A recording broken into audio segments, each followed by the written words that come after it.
Recording stopped.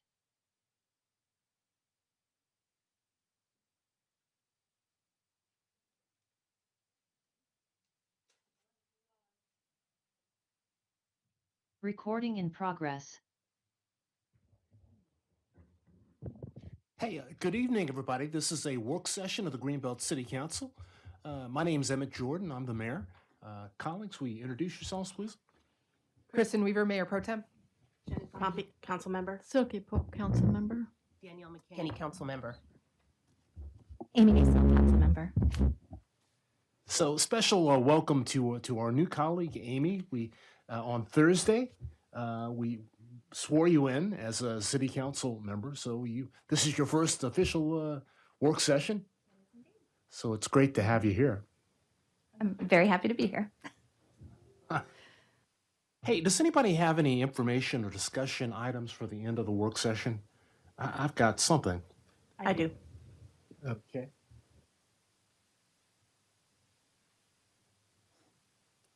Okay, well, quickly, we hold work sessions on Mondays and Wednesdays, meetings several times a month to exchange information with community stakeholder groups or to gather information from staff, advisory boards, or residents. No votes or formal actions are taken at work sessions. Our work sessions and meetings are open to the public except for executive sessions as authorized by state law so that residents and others can observe council's deliberations. We do strive to provide reasonable opportunities for the public to voice opinions on matters being considered, and we'll pause periodically for public comment. During these times, if you're in the room, if you raise your hand, we ask you to go to the, after you're recognized, we ask you to go to the podium, state your name, and where you live in Greenbelt.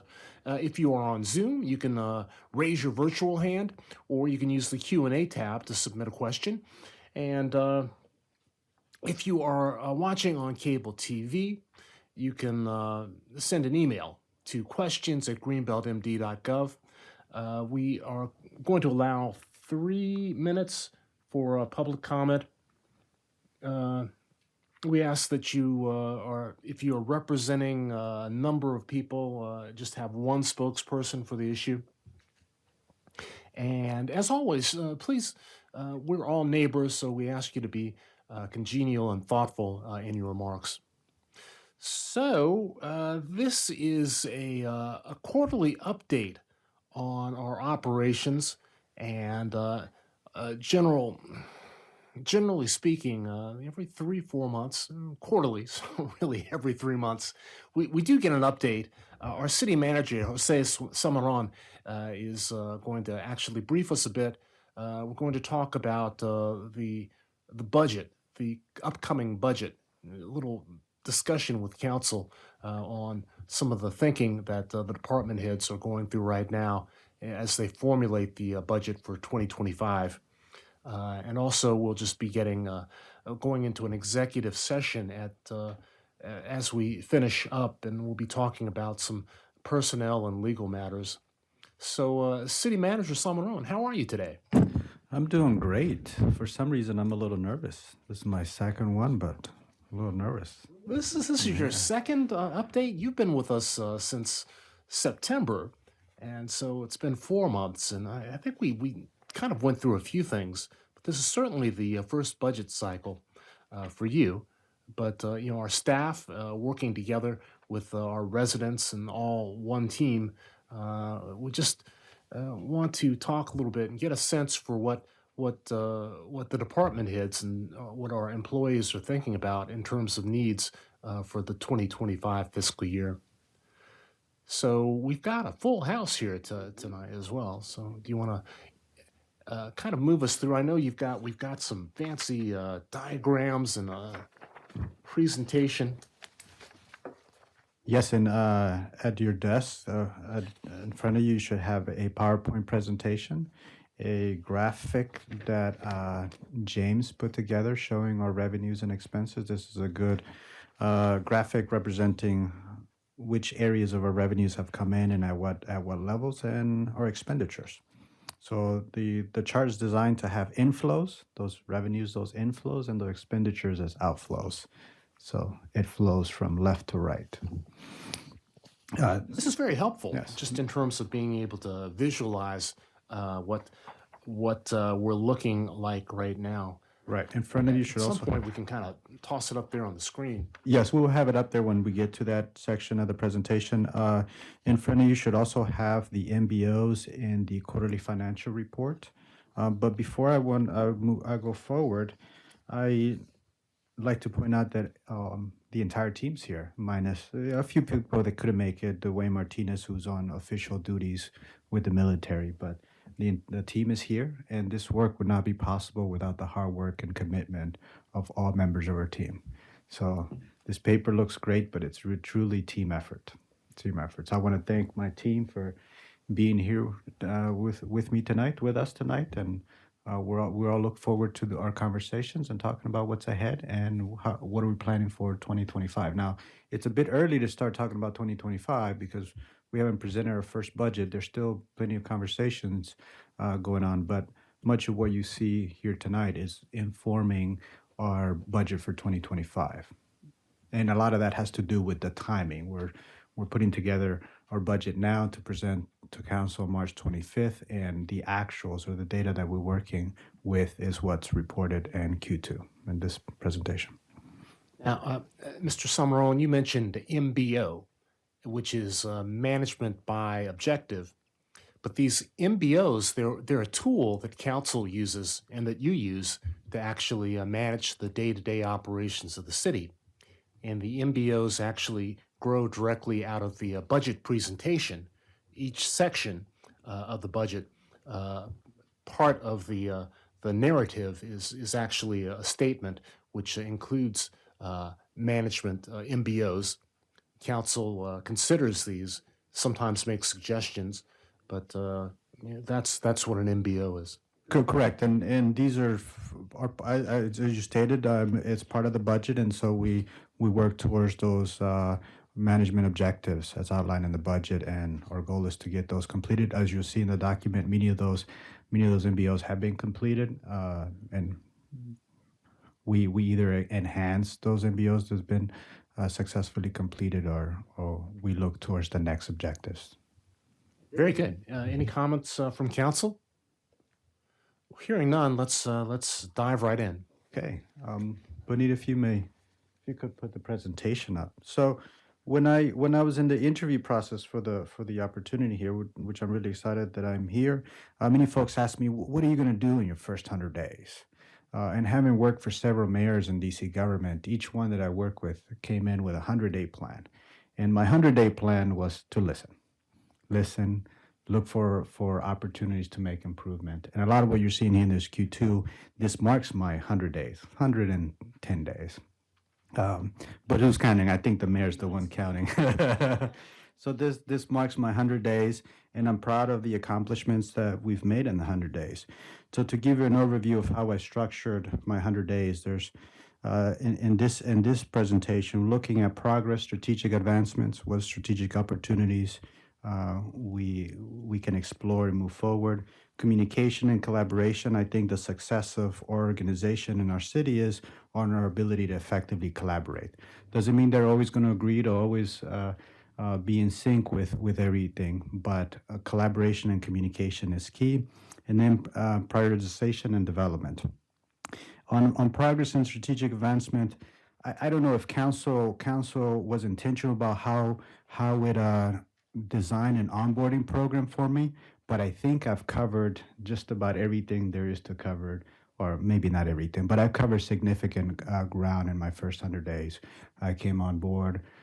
We had an election, all the things that we've had to deal with since September. We had this room filled. I'm glad I think it was a good thing the fire chief wasn't here, because he might have had some words to say about how many people that were here. And I'm referencing the FBI press conference that we've had. So there's been a lot of things we're doing, a lot of attention on Greenbelt and the success and the things that we've accomplished. Last quarter, I reported that we won an award by the Economic Development Forum on what we did with grants. That speaks volumes to our approach to our community development work, our economic development work. And we're really excited to keep that moving forward. So a lot of strategic meetings and with department heads to think about what's working well, where do we need to explore opportunities. Likewise for the city policies, procedures, and structures, those things are informing the 2025 budget. So there are things that we'll hold off to do in 2025, but there are things that we are already engaged in doing. One of the things that you see in our outreach strategy is our Facebook and YouTube live streaming. Mayor Pro Temp asked us for analytics today, or well, the weekend, and we're getting some good engagement on social media. And one, at least we're able to track better our engagement on social media, something that through Granica system is difficult to do, or Facebook and live stream, we're able to get a little more detailed breakdown. We can tell you how many, what are males or reported males and females, age groups and whatnot. So we've taken a jump on those opportunities to improve our processes. We saw the opportunity to invest in PA system to be able to do listening sessions. So now we've been able to pilot that in December to do listening sessions. It wasn't great. All of it was great, but we were able to successfully do it. And I think that that's a tool that we'll be able to use in the future to improve our communication and collaboration with residents. The engagement with constituents, we're quick to respond to service requests, whether it's a handicap parking spot that's covered in snow, or residents that can't get a hold of their property manager, their property owner, and feel abandoned. And so we're jumping right in to fix issues in our community. Likewise, we're jumping right in with our interagency engagements. We're working with the county, reaching out to all the municipal organizations. That's MML, the COG, 4 cities, District 22 delegations. We've even built relationships with the Office of Attorney Generals. And I'll say we, meaning me, but obviously many of our team members have been here for a long time, and they have built relationships with those prospective offices. But I need to build my own relationships and develop those partnerships. On the prioritization and development front, Opera, and you're going to see a more deeper report on Opera today, and we also have a work session scheduled for the 7th, where we will go in detail specifically on the impacts that our Opera Fund is having. Recently, you heard a report on the Diversity, Equity, and Inclusion Initiative. The report stung a little bit. I'll say it certainly stung for me, but I take that as an opportunity. It provides a roadmap for areas that we need to work on, and we plan to do that work. We continue identifying infrastructure challenges and looking to address it. In the report, you also see an update from our grants program. We've been successful at getting grant money and continue to improve our processes to go after more funding. And strategic initiatives, EV infrastructure, or one that's going to come before you soon is our streetlights improvement program. And other space optimizations. We've talked about the need for a municipal building and other space issues. We're growing. We need more space. So those are strategic initiatives that we have on the horizon. I want to jump in on the accomplishments and the overview. So the way that we did this presentation last time, we highlighted the accomplishments, and the representatives of those departments are here with us tonight, so we can go deeper into the programs and the services and any questions you may have. And Mayor, I don't know if you want to stop at every department or if you want to go through a couple and then we stop for questions. Well, I think we can kind of work through one or two, and it depends on council to some extent. Let me just initially say your time waits for no one. So the 100-day overview that you've just presented really demonstrates there's just a ton of things going on in the city of Greenbelt and in our environment. So it's like trying to hop on a moving train. So I commend you on listening first, asking questions, getting to know the environment, but also dealing with so many strategic communication and prioritization issues at the same time. It's more than just walking and chewing gum. All right. Thank you, Mayor. I'll start with Public Works. And before going into the accomplishments, I want to recognize Brian Kim. Brian Kim had to jump right in as acting director, and he's doing a phenomenal job. So thank you, Brian. It would be kind of nice if you would bring up Sure. Brian, you wanna- each staff member. Don't be shy, Brian. Come on up. We'll share the hot seat together. I've got three pictures here. I think one is an internal and two are our facing, and it highlights some of our approach to our services. We care about our residents, the quality of life, and two of those pictures. One is the bus stops that were repaired, so new retaining walls, new seating, and this is just one picture. You'll see there are several others that handrails and other parts of the other bus stops have been repaired. There's that bridge to the bus stop that's been repaired. The third one is HVAC repair. This is in finance downstairs. We want those foams warm when they need to be warmed and cool when they need to be cooled. So that one right there is the furnace, so that's heating. But the public works is the nuts and bolts work. They're behind the scenes, making sure sidewalks are repaired, everything that the infrastructure for the city. Within Brian's purview, there's a lot of services that are under his purview. Those are the street maintenance programs. They include leaf collections, repairing signs, conducting the survey sidewalks, repairing sidewalks. A lot of capital planning that's involved. Recently, George, I think just a couple of nights ago, last week, we were at the Four Cities meeting. We talked about the street cleaning program. We've got a great schedule. We cover 119 miles of street cleaning a year, and so that's working well. We'll have a meeting, as I indicated, the Four Cities meeting, that we'll be meeting with Public Works to review the Italian street sweeper we have. So I think that meeting's scheduled for tomorrow at 8:30. Yes. So that's part of our service delivery model. We've got waste collection. I think we have one of the best programs I have seen in waste collection.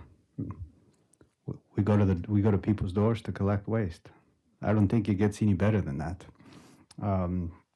And it's timely, and even during the recent snow events, our team picked up trash during a snow event. So Brian and the team do great service in that area.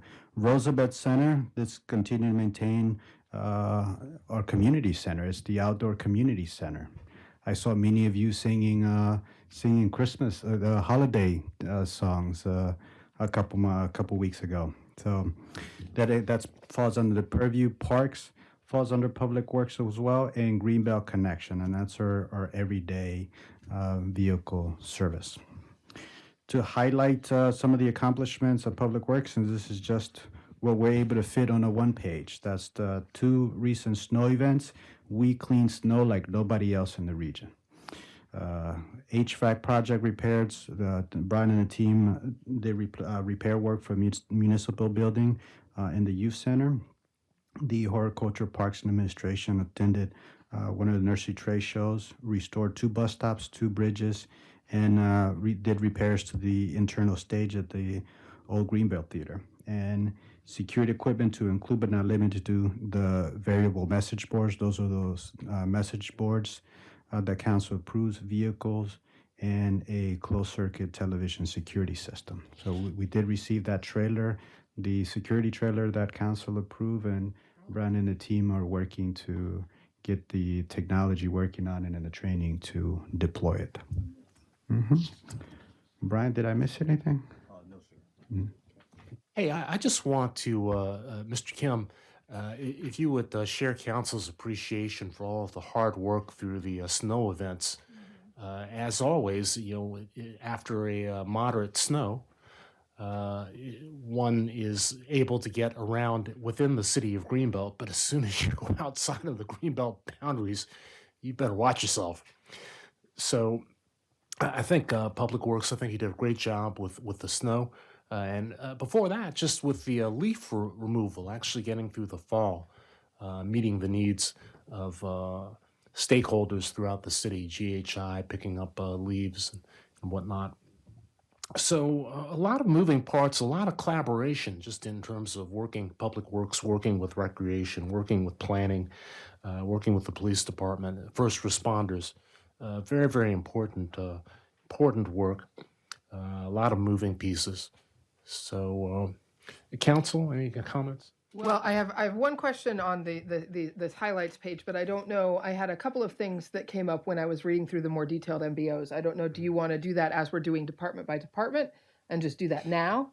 No, I think I'd rather do it department by department, so it'll be a little bit easier to follow. Maybe digging a little bit deeper. Okay, so wait to do those. Yes. Okay, so then my question on this page is that the interior stage at the cinema, is that finished now? Is that because I know that was a safety that it was not necessarily rated for putting a lot of weight on that stage. Is that because it says the interior stage, is that ongoing or is that done yet? So we just shored it up. Okay. Okay. Oh yeah, make sure. Yeah, okay. Because I think that. So are there plans? Is it now stable? You could have a few people up there as part of a presentation now. Yes, that's correct. Okay. Another challenge, the ARPA funding. While a great deal of the American Rescue Plan funding has been dedicated and focused on serving the needs of the people of Greenbelt. On the flip side, there are a lot of capital projects that are involved and quite a few projects that are directly related to Public Works. So how are you integrating those priorities into your ordinary work plan? So we've taken the approach that we've tiered the projects. So obviously the projects that are safety driven, those go to the top. We're also leveraging A&E services to handle the let's say construction management part of it, and we would act as the program managers. So we've subbed out a lot of work that we could sub out from an admin perspective, and then highlighted the projects that we felt as though were important to address. And that's a little bit of a change from the way that the city has operated in the past. But we've got so many projects, and just being able to outsource the management and just the city sort of serving as a general contractor seems to be an approach that a lot of mid-sized cities actually use quite a bit. In some of those projects, we expect them to come online in the spring. So one of them would be the Buddy Attic inclusive playground that we've executed contracts on that, and we're waiting on the materials, the playground materials to be delivered. And that's that's the equipment that has the long lead time. But once that comes in, Okay. we'll break ground on that playground. Are there some other major projects that we'll be breaking ground on in the spring when things warm up a little bit in March, April? There's a couple of structural issues that we're looking at right now. We're not sure where they'll be, but perhaps they'll be ready to go off in the spring. But probably the largest project is probably the Buddy Attic Lake Inclusive Playground. Followed by the Spring Hill Lake Recreation Playground that council approved. Right. And that's something that's going to be finished this spring. That's our hope. That's what we're planning for. Good. Other questions from council? Okay, let's keep moving. We'll break for some public comment in about 15 minutes or so. All right, the next one is Human Resources. Dwayne wanted. Thank you, Brian. Dwayne Martinez wanted to be here, but he's unable to join us. He's in Rhode Island. A couple of things going on in the Human Resources Department. We're improving our onboarding experience and processes. So we've got a PowerPoint for new hires, sort of collecting the information and have it be self-directed. We will build on this when we secure our human resource information system. And this is in addition to onboarding procedures through Employee Navigator, where they get the employee policies, the healthcare selection, and the various items that are required as part of the onboarding process. We've had some strategic staffing. I think the mayor was really happy to hear about that we hired assistant director for community development, hired dispatcher for police department, The compensation study is fully implemented. The HR has digitized current files, and they're working on digitizing employee files of past employees. So that project's about 75% complete. Continue to make work on policy revisions, particularly for compliance and evaluations, and improve leave benefits. Improve benefits. We're talking about the state legislation to provide sick leave and family leave for all employees, which we currently have robust services. So that isn't a concern for us. It's keeping up with compliance issues with the state requirements. HR department is also working on an exit interview system, so a list of interview questions to get feedback on what's working well with the organization and what are areas of opportunities for us. Okay.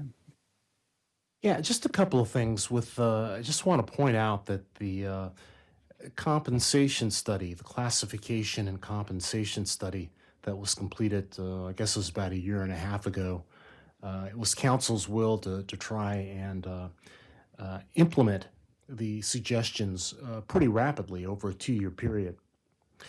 So, that it's kind of like one of those equity and equality things, just making sure that that our employees were made whole, the long-term employees, but also making sure that the classifications and what we're paying our employees was on par with what's going on in other municipalities. So that's actually going to have a pretty big impact on our budget the coming year, but it was council's decision to try and do this all based on staff recommendations in 2 years. The question I have is, we've been working on digitizing these files into Laserfiche for a while. So is that something that we can expect to be completely caught up on this year? The HR files, yes. There are other documents that we tried digitizing.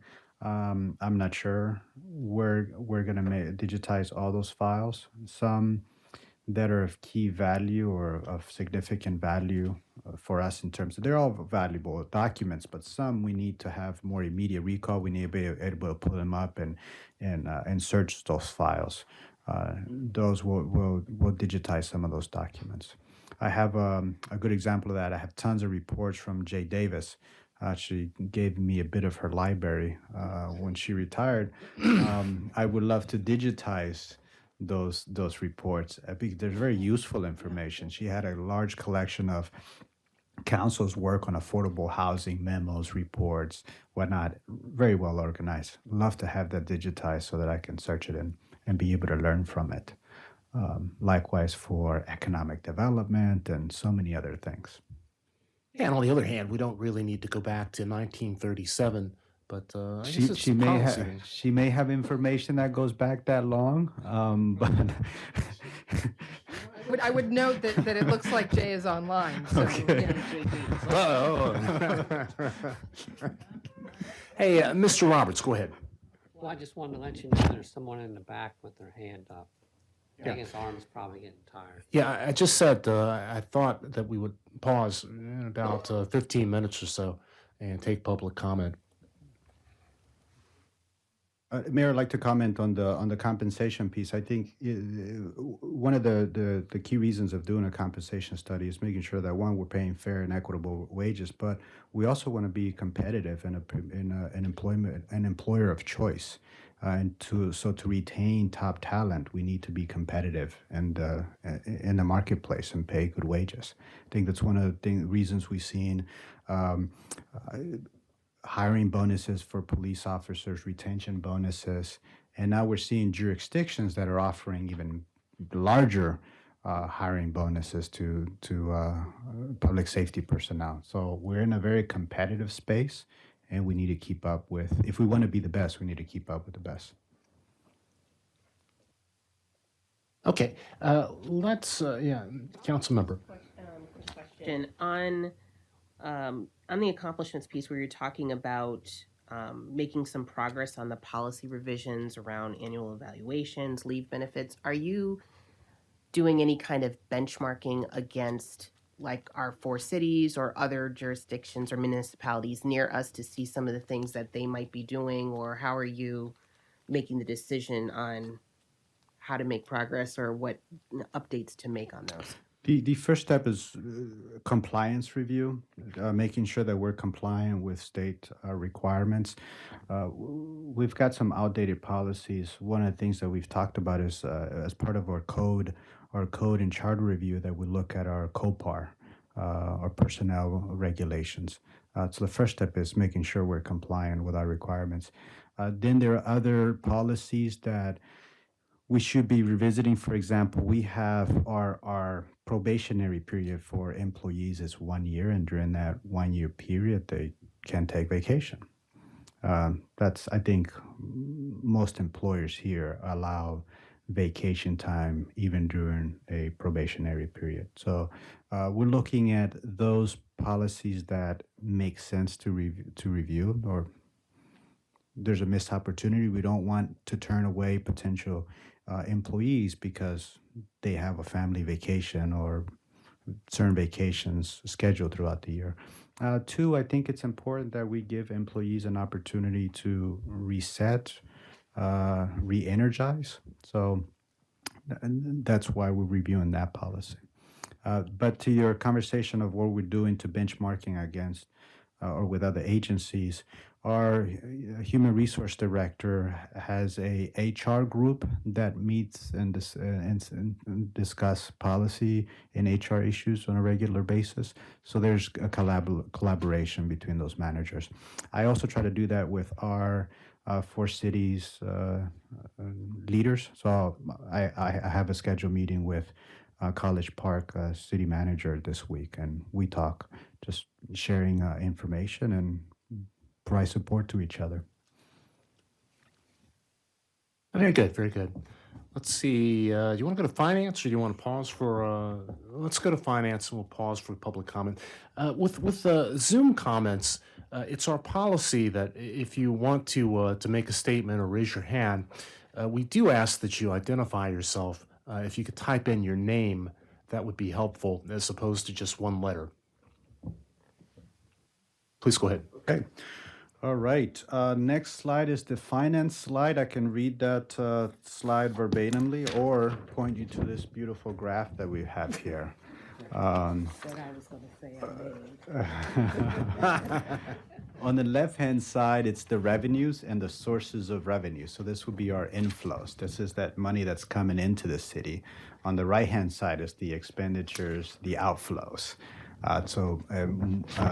Goes out, it moves to the right. So in a nutshell, our revenues, we've collected 76.56% of budgeted revenues. That's a total of $27,624,575 out of $36,082,900. So we've got left to collect is $8,458,325. On expenditures, we have spent 59.33%. That is $21,386,961 out of $36,046,700. So we're doing well at this point in the year. We can get into all those different classes if you like, but the takeaway here is that we brought in more revenue than projected at this point in time, and we expect our revenues to come in higher than budgeted. Likewise, for expenses, our spending is currently on track, but we expect to spend less than what we budgeted. Now, though, I'll put a asterisk to that conditions may change in the next 5-6 months, and we have to be prepared to make adjustments as needed, but we are prepared. Well, thank you very much. Ms. Gaiman, thank you for all of your work. You submitted a detailed budget update. So, no, it's our expectation. The budget is one of the ways that we are able, council is able to manage, to work with Mr. Samaron to make sure that we're on track. So let's actually go to the memo. Although Mr. Summerone has sort of summarized, maybe you can, in each hitting, maybe just kind of talk just a little bit about each one. Sure. So what I tried to do is give you some information so that you would understand how we will project the FY25 budget, giving you background information on how we ended, where we are at this point of the fiscal year, 24 fiscal year, and then also give you information on how we ended FY23 and 22. Using this information, we've made some assumptions on the 25 revenue budget. So real estate tax, of course, is our highest revenue source. And at this point, we've collected all but $50,000, so we're in good shape there. Abatements, someone just asked me about abatements. So, we've been trying to get an abatement report on a more regular basis from the state. That has not happened. However, what we've been doing is just sort of collecting and recording abatements as they come in. Again, that's as they come in, as opposed to in advance of them coming in, but at least we have a list of abatements that we can, by property owner, that we can refer to, so we know exactly what property has been granted abatements by the state. Property tax revenue, same thing. We are about a little over $1 million shy at this point of the fiscal year, but I believe it'll all come in. Just looking at FY23, we were about the same. We were close to the same amount about this time last year, and by the end of the year, we were over by like almost $20,000. So I do believe it'll come in. Other taxes, particularly income taxes, it's on par as well. I believe we will receive those dollars as anticipated. The state sends us dollars when they receive it, and we just don't know when people are going to pay their income tax. The only thing that, if you want me to go through all of them, I can, but the one I really wanted to point out is state highway revenue. I did attend a meeting and the representatives from State Highway suggested that our dollar amounts may come in a little lower in 24. However, rumor has it that that's not going to happen, that we will receive the full amount we receive a letter from them, and so we will receive those dollars in 24. That's what we've been told by our state delegation. They were able to restore the full highway user revenue amount for this year. But This year, 24 or 25?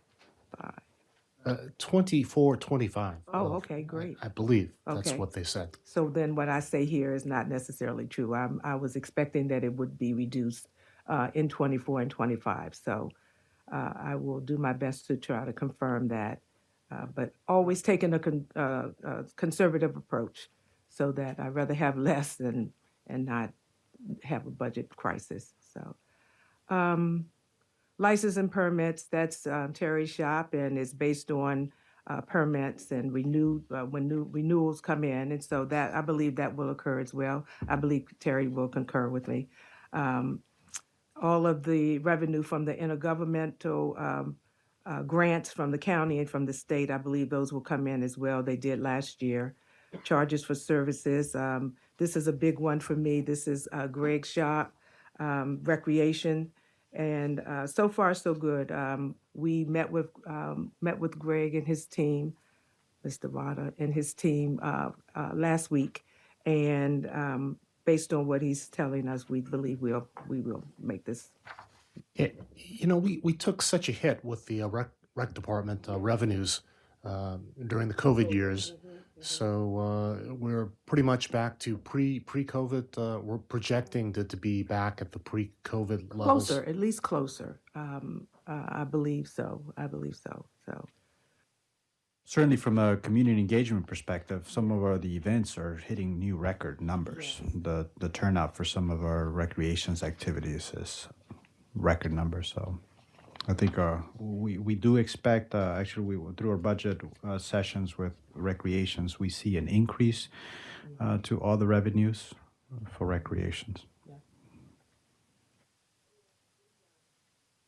Again, my attempt here was, in this really long memo, was to give you some information that you could look at and feel confident that we're doing a very close review of all the numbers, and we really do. So I think, and I did summarize it in this sheet, and that's what this is.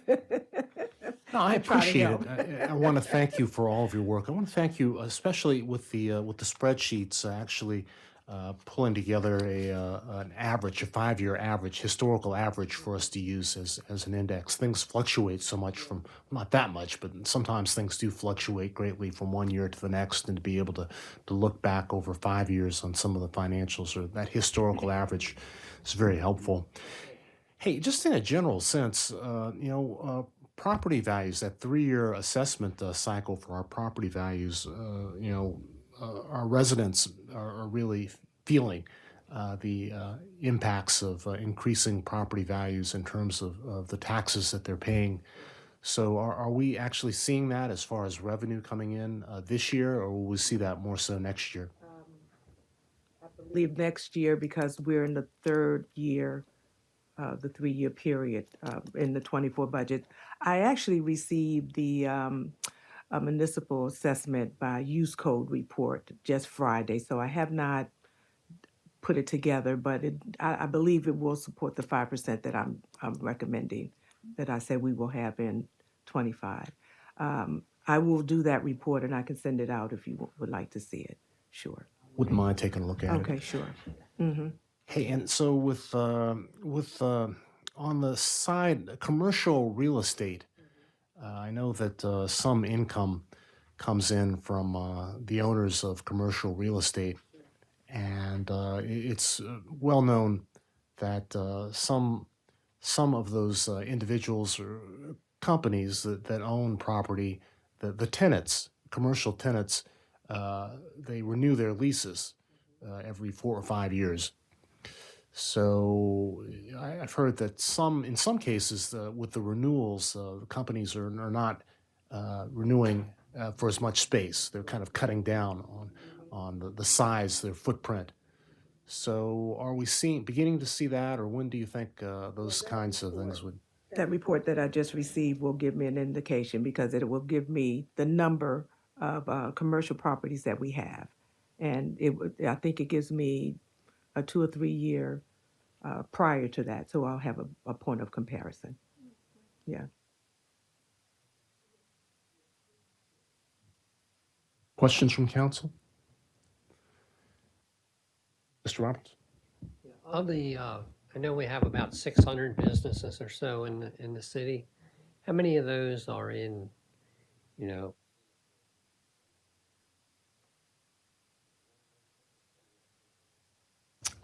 I'm not sure that I have or, that. what percentage are in a building that they lease versus, what they own? Standalone building. I'm not sure if I captured that information.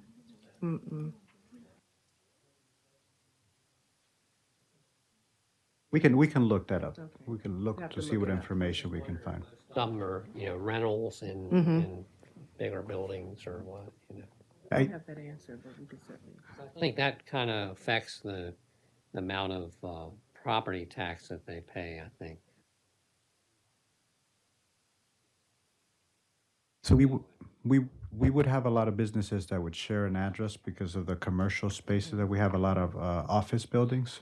So we would have I would expect a lot of businesses within those office buildings. Okay, thank you. We can firm up the number for you.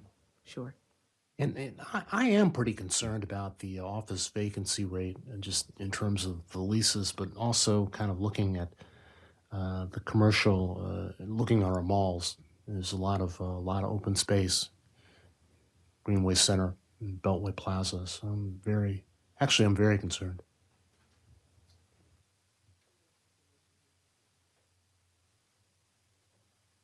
Okay.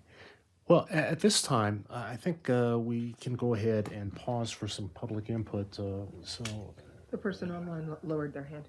And Okay. as we wait for citizens to come up and comment, I would like to point out that we just finished our audit, but the heavy lifting for that audit was done in Q2. So that's not reflected in the accomplishments, but know that Bertha and the team did a lot of heavy lifting for that audit. Thank you so much for all that. I know it's a lot of work working with a new firm. So thank you. So I think we have some questions. Anybody? Mr. Orleans, would you like to come and speak? New Orleans resident. I had several questions, one of which I've already asked Ms. Gaiman about, but I'm still unclear on the answer.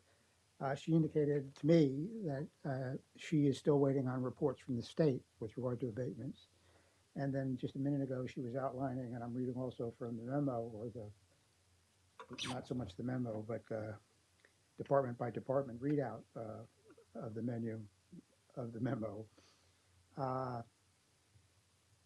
Abatements are reported to the city apparently at the end of the month, and they're simply shown as an amount credited to the property owner.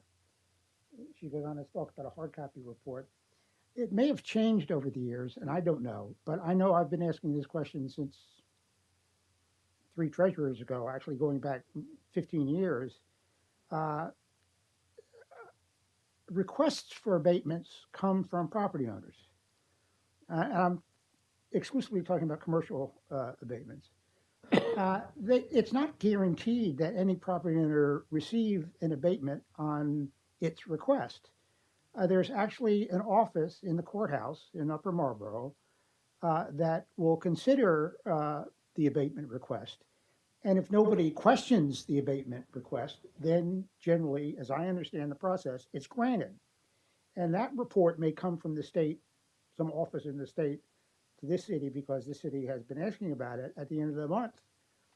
But as I've been asking for repeatedly for all this time, we need to know in advance of the requests.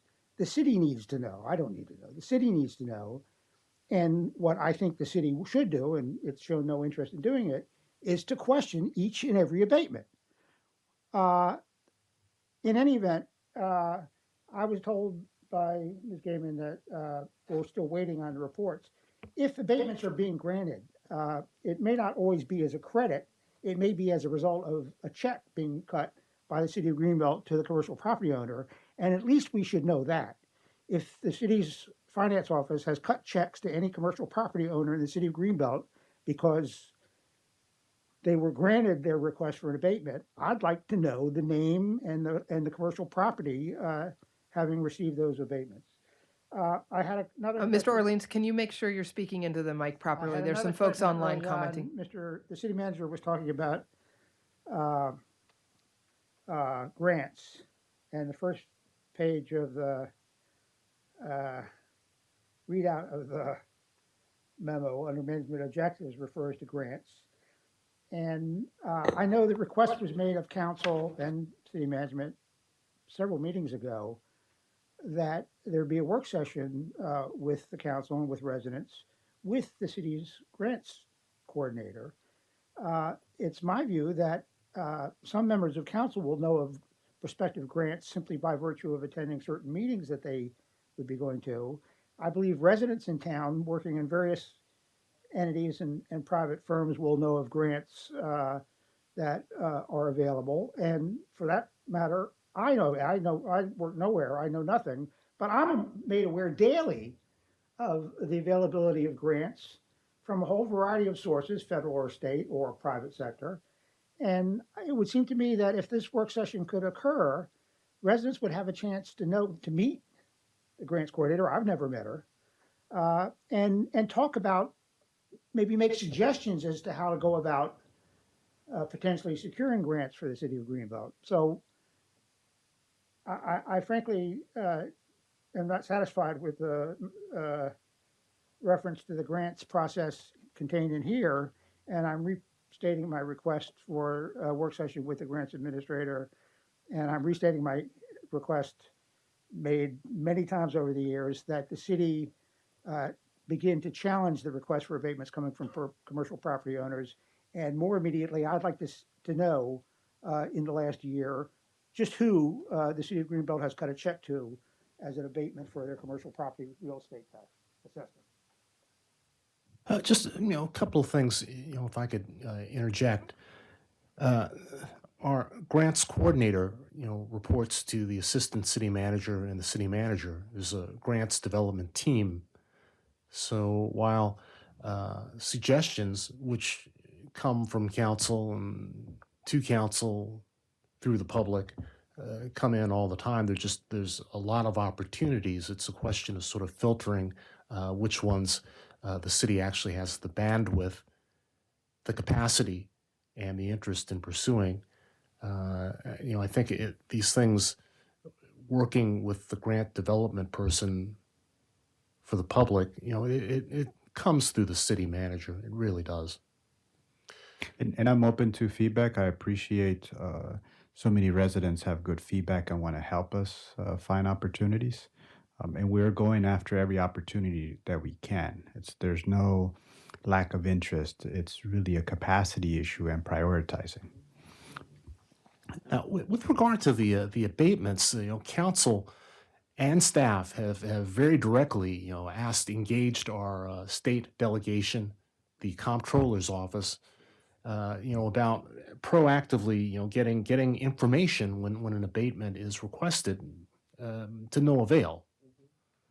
So as far as us contesting abatements, unfortunately, we're at the tail end. We continue to work directly with those offices and with the delegations and with the comptroller to try and get that information. Mayor Pro Tem? Yeah, I was just going to comment related to I think, I know I have certainly forwarded things to Josue when I see something that a grant's available. There's also, they come out on some of the mailing lists on MML, and I think our grants coordinators, that's the reason she created a database, so we can keep track of those things. So I don't think we want to wait for a work session for that to happen. I think if residents, and we've gotten some suggestions from residents, I'm thinking about specifically some things that came that were suggested by residents that I can remember seeing in emails. So I think it's not necessarily efficient to wait for a work session to put on the topic. I think that's something also for our new council members. If you hear about something, forward it to the city manager so he can forward it or to the grant coordinator so that it gets in the database. We don't need to, we don't want to wait for a work session. We want to get that information in the place where we're keeping track of it as quickly as possible. Correct. And we're constantly working on proposals. So we just submitted 3 proposals last week. Yeah, I've been sending over suggestions all the time for years. So I would like a little more transparency to know, what's coming up next, and perhaps that would be helpful to the public as well. But appreciate how much work. There are all these opportunities, but somebody has to actually flesh out, think through whether or not it's something the city has a likelihood of obtaining funding for.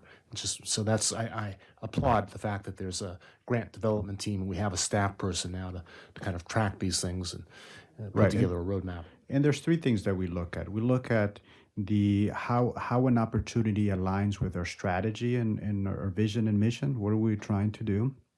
Do we have capacity to do that work? There are times where we see a great opportunity, but we just don't have capacity within that department to take on for somebody to be a lead on another project. And then the third item is the money worth it? Not all money is worth it. So we look to find a sweet spot between those 3 things.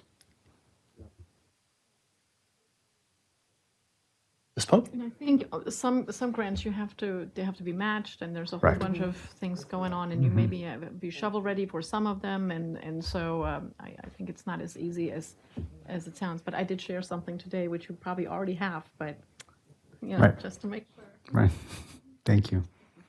We've got some other questions from the Did public. Ms. Damon want to, sounded like she wanted to say something else. Just wanted to assure Mr. Orleans that we have requested numerous times the abatement reports from the state, from the county. And what they really tell us is that they respond to the property owner. They have no responsibility to respond to us. And so you know, we're at their mercy. And so I'll just leave it at that. But thank you. And that's not an issue unique to Greenbelt. That's all of our Exactly. municipalities. Exactly. Dealing with that for Yes, years. since I've been here, Yeah. for sure. Let's see, Mr. Rand, I believe you had your hand up first. Hi, Bob Rand, 19 T Ridge Road. So at the November 28th council meeting during petitions and requests, I pointed out that the fiscal year 2023 budget, the department narratives had very few references to inclusion and equity. I just took the PDF and did a course count, and the number of the words didn't show it very often. Slightly higher in 2024. I'll just make the same request that I did then, that it would be an opportunity for departments to talk about opportunities and challenges and approaches regarding diversity and equity in their operations and policies and programs and on their staff. It could be simple. It could be just a couple paragraphs, something to start a conversation that could happen through the various years. The narratives are one of the best ways for citizens to start looking at what departments are doing. There's usually a wonderful review of what the department has done and a vision for what's happening in 2020 in the coming year. So in light of the recent Tribe to Sea findings about the lack of DEI goals and processes and engagement in the city's government, city government structure and culture, I think the request is even more timely. So I hope that could happen this time. Perhaps even Tyra Smith could offer a template. And again, it would not have to be extensive. It could be just a couple of paragraphs to start with. Thank you. Thank you very much. Mr. Schachter? Response. Would you like I have a bit of a response. So certainly I appreciate Bob's request and comments about including language that's more inclusive. And there are some initiatives that are underway that look to be more inclusive. It may not have the language to state it in that way, but I'll bring the example of recreations, and I'm getting ahead of us. But the recreations team is looking at several tools to do translation of materials, signage, and other things as part of our including individuals with different languages. Not preference, but they may be limited English-speaking population. And inclusivity is not just language, but it includes groups that have interest for different activities. A couple weeks ago, we issued a robust report on pickleball activities. That's an example of expanding recreational activities. With Greg, we've been talking about opening the Spring Hill Recreation Center earlier for next fiscal year as a way to expand service hours so that we could be more inclusive of the folks that have a need for recreational space at earlier times. We talked briefly about expanding at later hours, and we would like to do that, but we ran against some issues. We have a lot of young children that stay late at recreation centers, so 9 o'clock is probably a good closing time, so that those children have time to go home, get some rest to start the next day early, as school starts for many before 8 o'clock. So while we would love to have later hours, we're concerned about undesired consequences that have. So those types of activities do not have the inclusivity language, but they are activities designed to be more inclusive of different populations. Well, and it seems like what Mr. Rand's point is let's talk about that explicitly in those narratives is Jedi. make sure and I think so that it comes out as part of the budget narrative that these are the things we're trying to do to am I representing what you were saying? Yeah, like put that in the budget report is I think the point. Those narratives. Well, thank you. Mr. Schachter, welcome. Yeah, Leon Schachter, 9B Parkway, Apartment 101. I clearly remember the city manager stating at a meeting here that the city was facing a $2.5 million deficit. And also the mayor, I believe, brought up the fact that the state was going to cut its contributions to municipalities by 8%. I'm very surprised that I don't see either of those reflected in the documentation that was presented tonight. What happened to the $2.5 million that was supposed to be a deficit? It looks like you're running a surplus. So what happened? And what happened to the 8%? Where's that accounted for? Well, thank you. I'm not sure about the 8%, but the deficit, or that's what is tentatively projected for the coming budget, not this budget, but the next cycle. Correct. We put together a memo about addressing that reference by citizens in meetings. I'm looking for one that I wrote. Yes, this is it. So I've put this memo for council addressing that reference. And that is an early estimate of where our revenues and expenses will be for 2025. Now, in my memo to council, I discuss what finance and myself are doing to deliver a balanced budget to council on March 25th. So that's part of the next year's budget. So we're not facing that deficit this year. This year we're looking at revenues that are coming. We're expecting them to come in at higher than budgeted. But I'll reiterate the message that our finance director stated, that I too would prefer to be conservative on revenues, so come in higher than we budget for, because we're being conservative in some of these estimates. And expenses, we're planning on coming below expenses. So that reference to a $2.6 million shortfall is something that we need to address for next year. This year, there isn't a financial crisis. There are things that we're looking at shifting. I'm sorry, let me take a step back. We're revisiting some of our capital expenditures, equipment expenditures, and see if we can get some of these expenses qualified under ARPA money, so we could utilize some of that ARPA funding and do not use up cash in our general fund. So that tentative projection of shortfall is what we'll be talking about over the next couple of months as we go through the budget proposal, one section, department by department. So being conservative and frugal on our estimates of revenue. At the same time, and I was just talking with the city manager about this a bit today, I think all of us as individuals have been are being impacted by inflation. A lot of the goods, the things that we buy, our mortgages and taxes and everything else is going up. Inflation's real, but as an institution, the city and government also is impacted by the cost of goods and services. So this is why a budget is a time of the year when council spends a great deal of time actually thoughtfully going through each proposal and making sure that we are serving the residents of Greenbelt as best we can. Can I make a couple of suggestions while I'm still standing up here, very briefly? I suppose so, yeah. Thank you. With respect to Franklin Park, remember Coach K saying, the only thing the kids have here is basketball.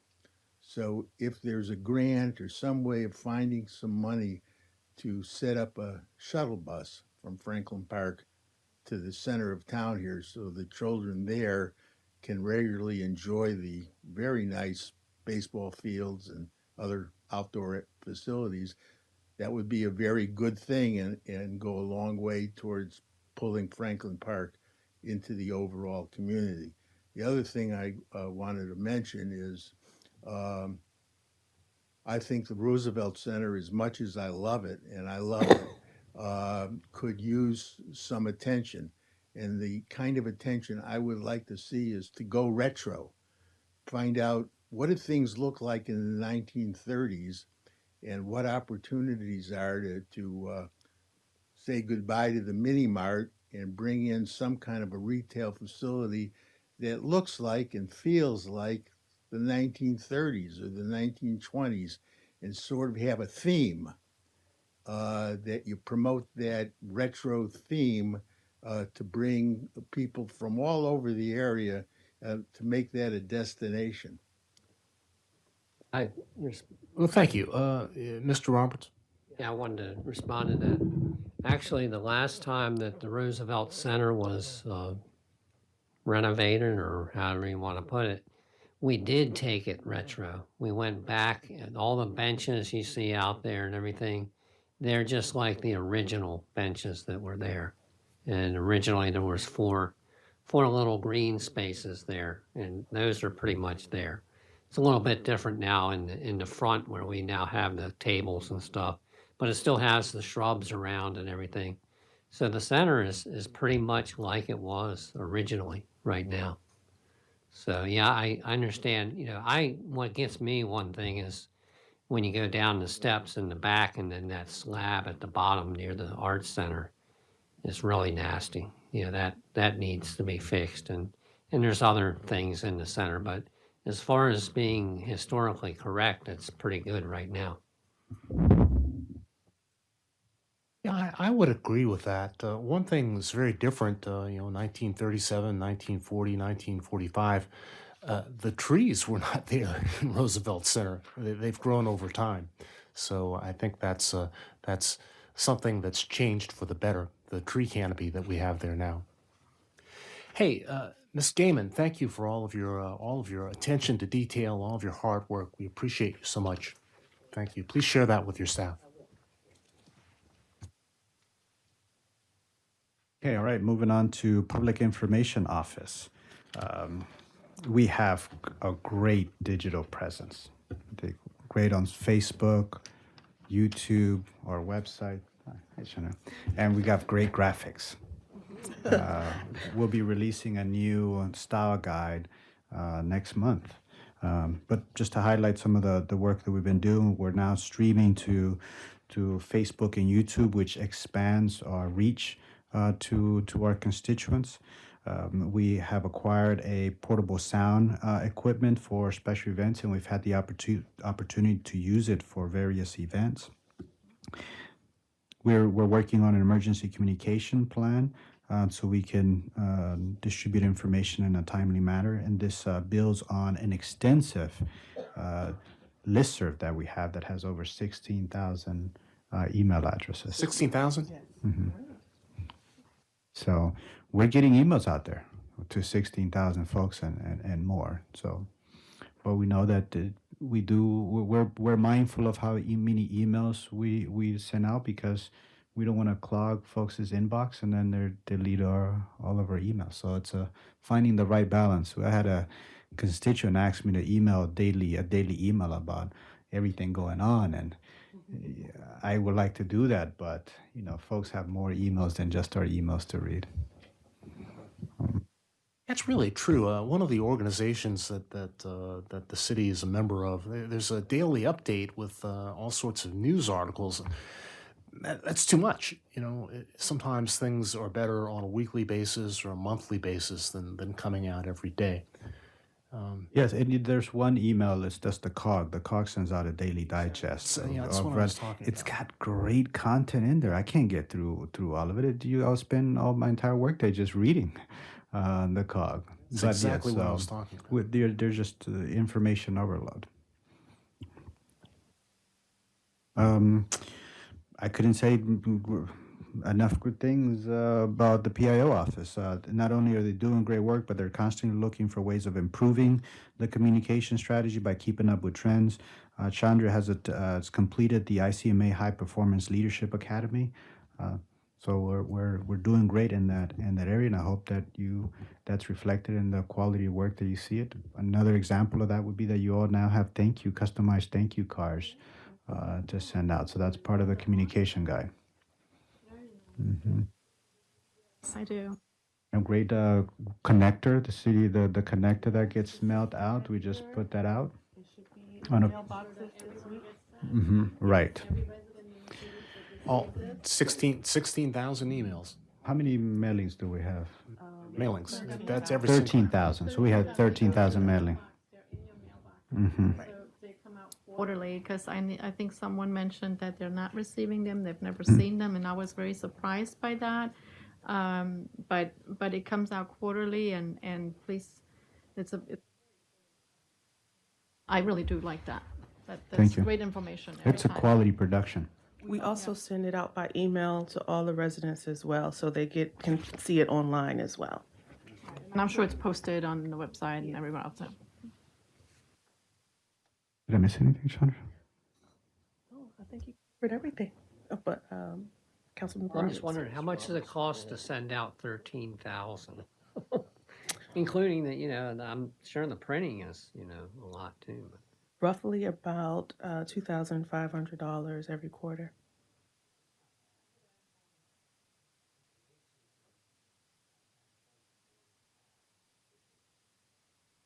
$1,000? Wow. Must be some bulk rates on postage there. Yes. I was just going to say, the next election, maybe I'm going to go through your vendor. Because my bill was a lot bigger. Source that. So that there's a mail house that actually, you probably, you do the design and the layout, but they do all the mailing and Yep, and that, sorting and take it to the post office for us. Right. So we appreciate that service. But you do the design in-house? Yes. One thing that I'm concerned about, and this is something that I talked with Assistant City Manager George about quite a bit over the past few years, is it is definitely it is time for us to get a new website and to get it so that it's easier to find information. You shouldn't have to go down more than 3 levels, 3 clicks to find what you need, and to be able to search for documents is very important. So in the coming budget year, I really as soon as possible. I personally, I think most of council will agree with me. We really need to get that website updated so that it works. Yes, I mean, as we were going through our process, figuring out how we were going to select our next city council member, I spent a lot of time on other city websites, and like the College Park city website, it's like beautiful, and it's so easy to search everything on there. And even the New Carrollton website is also just really, it's much more user friendly than ours, I think. The College Park site's okay. But Occurring, I think it's time. It's a high priority. It's time. You have to update these things, Council member. Hi, Chandria. I was wondering if this is available translated anywhere into other languages, or if we have the capability to do that on our website. The connector in particular. The connector, okay. So within our budget for fiscal year 25, we are looking into services, into translating.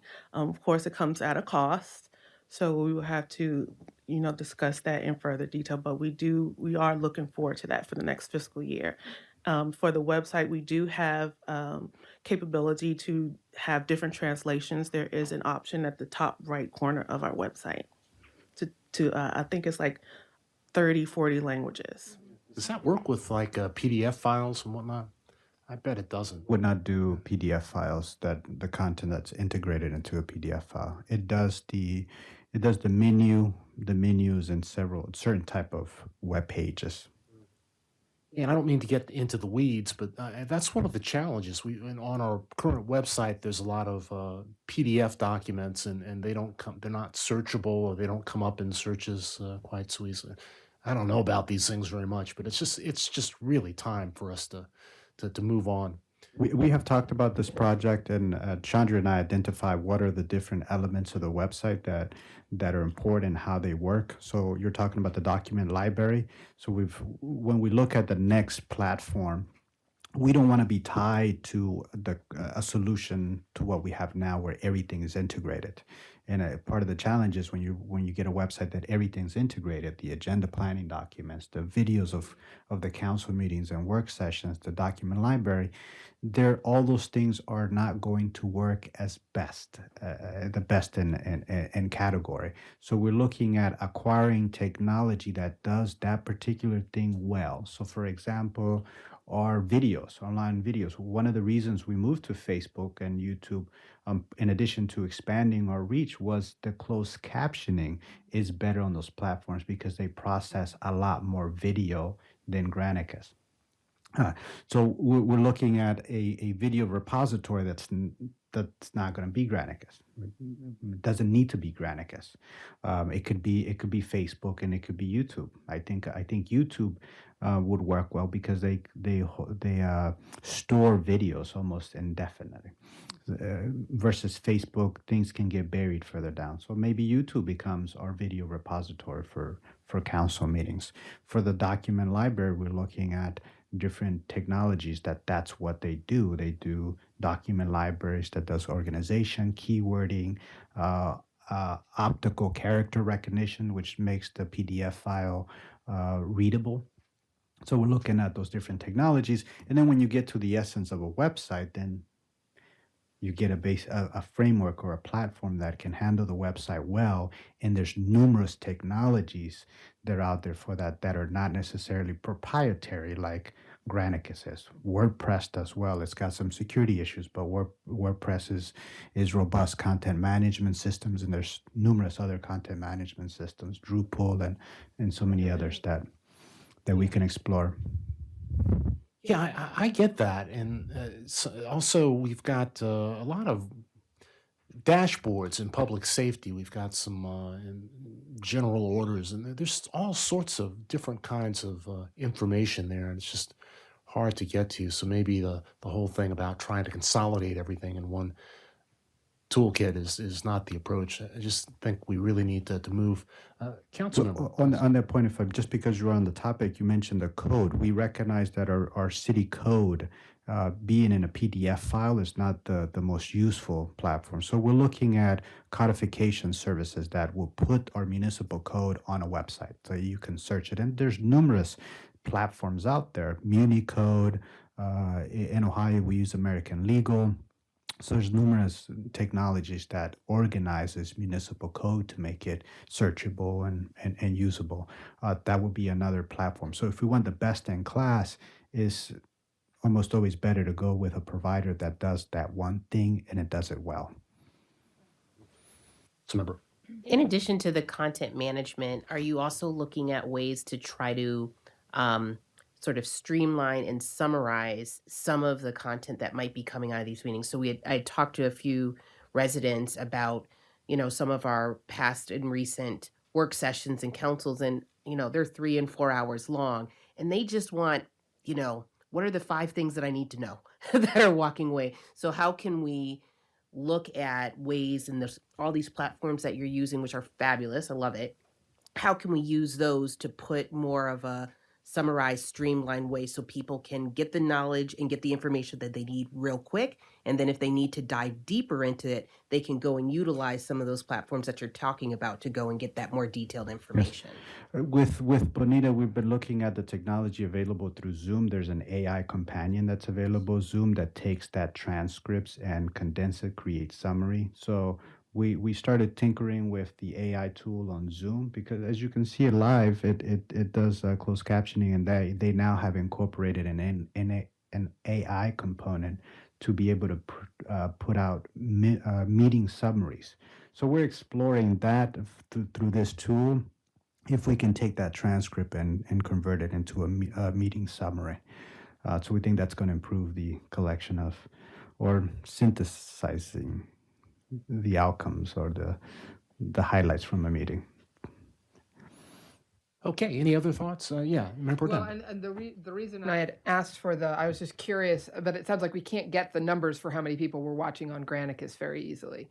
I was mostly curious. The reason I asked that question was, and sent that email, was wondering is is streaming on Facebook and YouTube, meaning more people are watching meetings as far as we can tell. But I guess but it sounds like it's maybe hard to get the numbers from Granicus. I mean, it was interesting to look at the numbers, and I am sure you'd send them on to anybody else who was interested in them. I mean, I think it looks like the interviews got the most views. It looked like overall, although one of the other meetings had more comments, it looked like. But can we do a comparison to see if that's actually increasing the number of people who are getting eyeballs on the videos? I can actually go on the back end and pull that information. And I can send it to everyone tomorrow. Yeah, that's more I was curious because I mean that's why we were doing Facebook and YouTube was to try to get more engagement and more people watching the videos. It'd be nice to know if it's working. I think so. We especially notice people they have their phones with them. So especially with Facebook Live, you see the alert, Greenbelt meeting starting, and they'll look on their phone really quick and chime in or either check in. So I like that aspect of it. And I know it's working because I was at a Four Cities meeting with the mayor of College Park. Said to the mayor, "I watched your SHA meeting." Apparently, they don't have enough meetings. They're watching our meetings. They actually reached out to us to figure out how we did it. So That's good. It's a point of frustration though. It's just getting the analytics from Comcast and Verizon. That's what from the cable TV providers. We don't really. It's been frustrating. We've asked over the years. Are we getting any analytics from Verizon or Comcast? We get subscription data, how many subscribers the telecom have and cable subscribers, but we do not get viewership off our two channels. We're too small to have the ratings for those channels. Somehow they can do these micro ads to a block or really small. Right, yeah, they can because they make money off those things. they do. Okay, hey, let's keep moving. Thank you, Ms. Andrews. Thank you for all you're doing. Thank you, everyone. What's up next? We have economic development. We have two slides. We'll move on to the second slide. Reason for it is that I was working on two slides and wanted to change the presentation format. Anyway, so economic development. There's a comment that I've said to Mr. Roberts. The comment I said and was brought up previously is if cities aren't growing, they're dying. And the growth isn't always about people, but it's about economic growth. We just talked about taxes and taxes going up. Well, our cost goes up. Inflation puts upward pressure on our cost. Our cost continually go up because of inflation, and our service don't have to go up. We just have to keep up with that rising cost. So it's important that we are looking at all of our economic growth activities, opportunities to ensure that our folks have access to jobs, our businesses have access to an expanding marketplace, because if we have good paying jobs, they can support the property taxes and the economic activities we need to thrive. So I start with that because economic development is in large part about growth, economic growth. So in that light, Kevin has been working hard to get these ARPA funds out onto the hands of the people that need it, on the small businesses that we've been supporting. So during that time, we've gotten 13 grants out to the business improvement recovery recipients. That's a total of $345,000. Distributed 7 grants totaling $280,000 for the Business Capital Infrastructure Program. And these are the ones that have been approved. We have many more payments that are designated to go out to get that money into the hands of these businesses so that they continue to recover from ARPA and grow. Kevin's also leads the business retention and expansion visits. So during this reporting period, there were 14 visits. The business retention and outreach also included a ribbon cutting ceremony at the Beltway Plaza. Many of you attended that ribbon cutting. There's also the Business Alliance anniversary that had 50 individuals at the Greenbelt Cinema. I was there for that. The department has launched the business directory project. This is a project to create a business directory of Greenbelt. So if you're interested in medical services, you could go into this directory and look for medical services. So it will be a directory where you can find all the business providers in Greenbelt. In addition to that, we're preparing to deploy $150,000 in ARPA funds for business support. Develop a $100,000 ARPA funded business resiliency marketing campaign. Kevin, did I miss anything? You wanna cover anything else? Believe you covered everything. Hey, just a quick question. I know with some of the ARPA funding, there's workforce development, job training, and just being able to kind of work, especially with young people in the community, not just young people, but older people, folks that are changing careers. It's something that, during COVID and, directly right now, there's a great need. And also thinking ahead with new businesses coming to Greenbelt. When the FBI gets here, we want to make sure that we're well prepared so that our residents can step into some of the jobs that may be created, will be created. So what do you see just in terms of formulating the workforce development efforts with Employ Prince George's? Can you just talk a little bit about where we are and how we're going to move forward through the rest of the year with implementing some of those programs? Good evening. So we've, Josue and I, we've had discussions, preliminary discussions with Employ Prince George's in looking at potential partnership as well as with an organization, particularly in Beltway Plaza, regarding a workforce entrepreneur center. And so we're fleshing out the details of that project with using the workforce development funds, ARPA funds that's been allocated. And we want to present in detail that plan to council in an upcoming meeting. So we plan to do that relatively soon, but we've had discussions. One of the key parts with Employ Prince George's is as a community partner to, as well as being a community development ambassador member, is to have to work with them concerning a computer lab that provides computers for folks that are searching or seeking jobs. So that will be part of the overall entrepreneur program or project that we're looking to do in the space in Beltway Plaza. Do we also have a program with the recreations, the Pay to Learn program? Learn to Earn. Sorry, Learn to Earn. Yeah. Yes. Program and recreations, that's a workforce development program. Do you want to talk about that? Yes. So recreation staff, particularly Latoya Fisher, she's done a great job putting together the Learn to Earn youth workforce program, a pilot program that started in October. It runs, I believe, till March. I think it's like every other Saturday throughout that period, and it's for young people as far as workforce training that range from 16 to 18.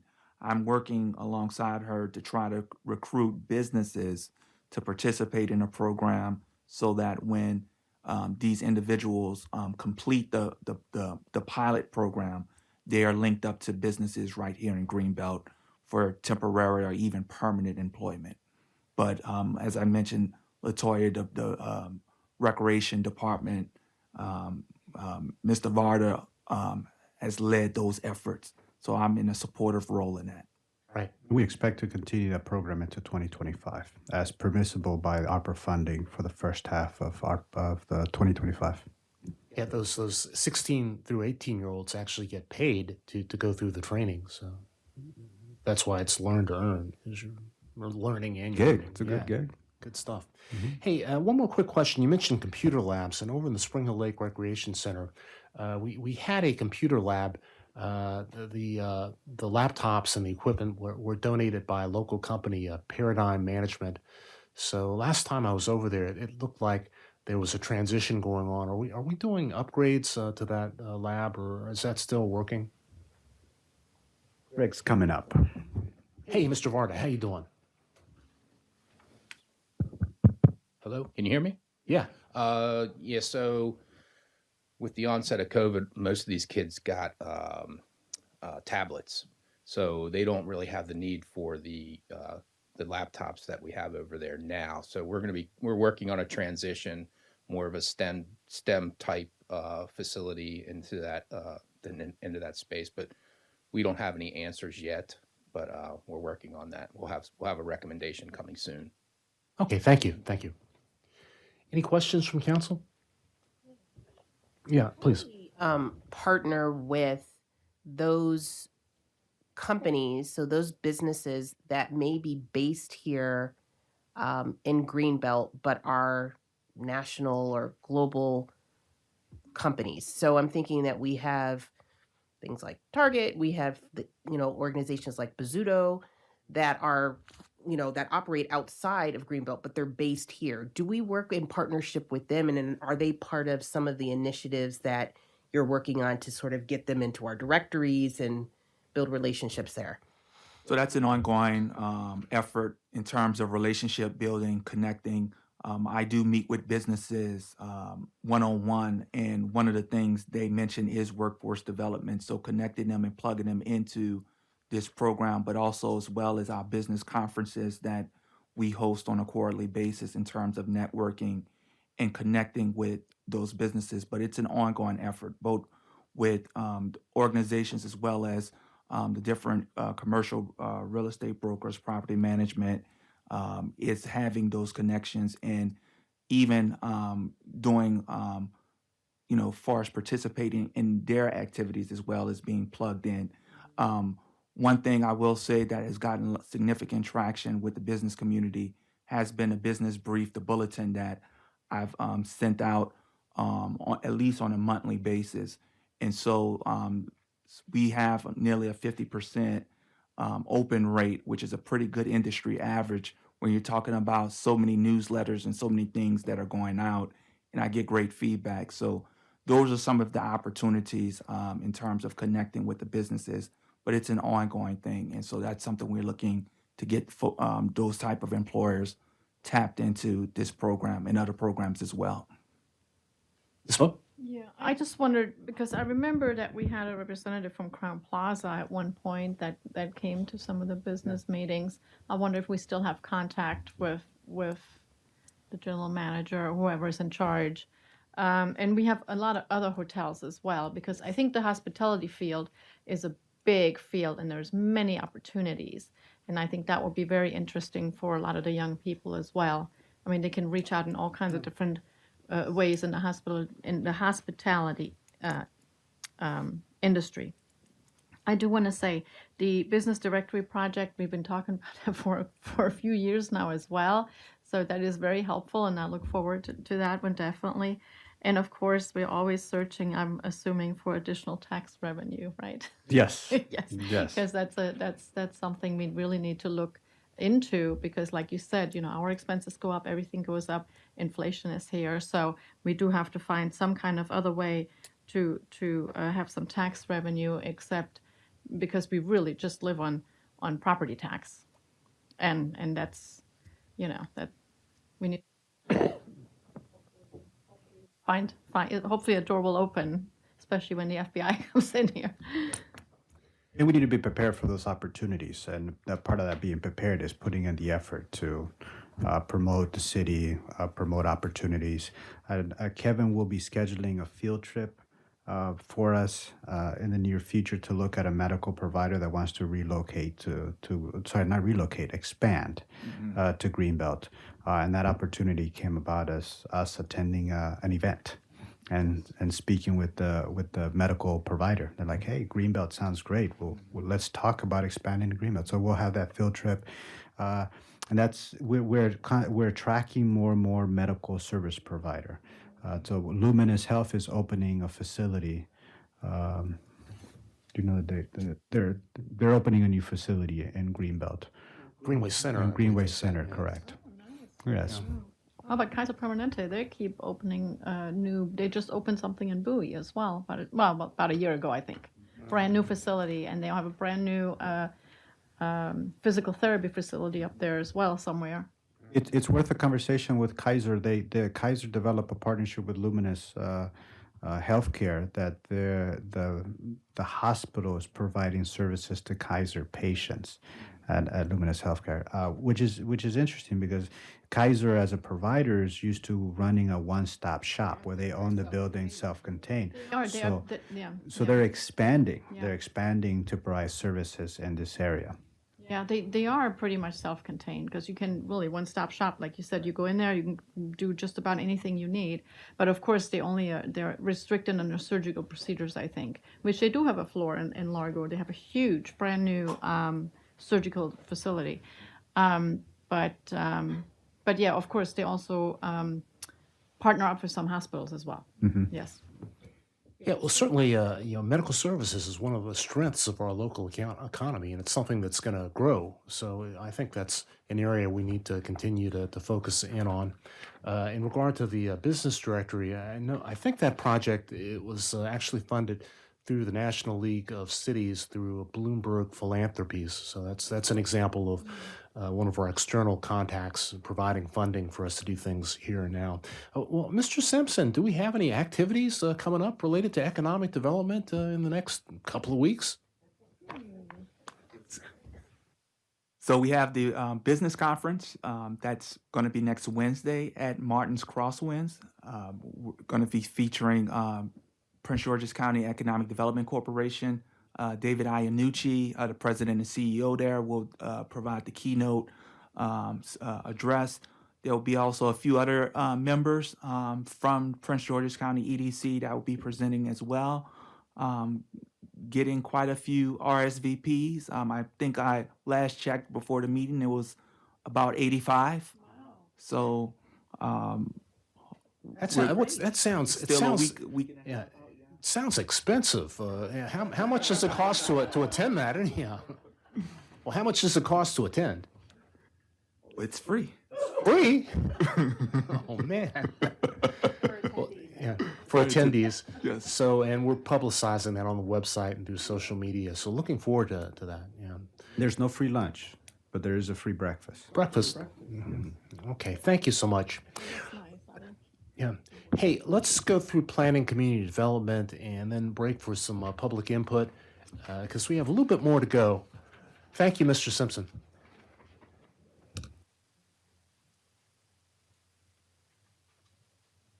All right. Well, Terry's making her way up. We'll go through some accomplishments. We're excited to have promoted Gilberto Cabrera to the position of Assistant Director of Community Development. Another exciting news is that Terry and the team retain authority to do enforcement of erosion and sediment control, which is key for any construction project. Like the Royal Farm. Exactly like the Rural Farm. Received approval by council for the opera spending plan for pedestrian and bicycle improvements. Oversaw the special exception application for daycare center at Beltway Plaza. We just had that hearing at their last meeting, and managed the review and approval of the departure for design standards for Honda of Greenbelt. What's not listed in here that we kicked off is also a traffic study. I think many of you have gotten emails from constituents letting us know what they think we should be doing at certain roads, and that includes traffic studies. So we've launched that project. Hey, so with the Royal Farms project, that's something that's very, very visible. And I'm wondering, do you have a sense when is that going to be finished?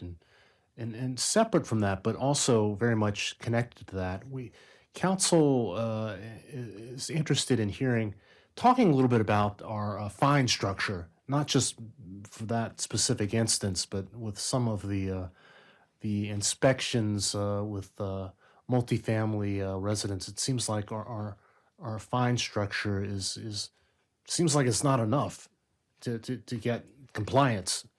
Yeah, So we- it's we've- been a little while since we've looked at that. So just two questions. How that Royal Farm project? when Well, is- Royal Farms is supposed to be 180 days. Once they get started on the building, they move quickly. So I would say in a few months, we will see that project completed. Just the Royal Farms, they're just putting in the curb and gutter for the retail pad site, and then they'll build that later once they have a tenant, is my understanding. As of right now, I think it was a couple months ago when we had our pre-construction, they had yet to have a tenant for that retail site. So. They were supposed to be building some, the castle there, the Topic Castle. They were supposed to put up something to make it more accessible, but what they did, they went a little bit too far, and they actually damaged a little bit of the foundation, and there was a fine. I was shocked that happened, but so it's the Royal Farm. It's a separate 3,000 square retail. foot retail component to it. And then also some sort of access and a historical marker. Correct. There will be a walkway and an interpretive panel and fencing around the Topin Castle site. And we've been working with Megan Searing Young and others on interested citizen as well on the language for that interpretive panel that we'll be working with the contractor to install. As part of the damage that was done as a result of their grading operation, they were required to hire a conservator, an archaeological conservator, and they're developing a remediation plan. That remediation plan will have to be approved by the Historic Preservation Commission. They will also be sharing that with us as well. And Jennifer Stabler, some of you are, she's a Greenbelt resident, but also we're fortunate that she's a valuable member of the Historic Preservation staff team over at Park and Planning Commission, is involved in the project as well. And so we've been communicating as well on the damage, but also on the plans for the remediation. In terms of the fines, we have completed a comparison of our neighboring jurisdictions. Our fines are very competitive with sort of industry standards, and we'll be providing that to the city manager so he can share that with you. We are capped at $1,000 by state. So, for example, Royal Farms, we did fine them $2,000. We cited them for two different violations as a result of the Topin Castle, but per the max of citation fines, it would be $1,000. So that's what we fined them. Okay.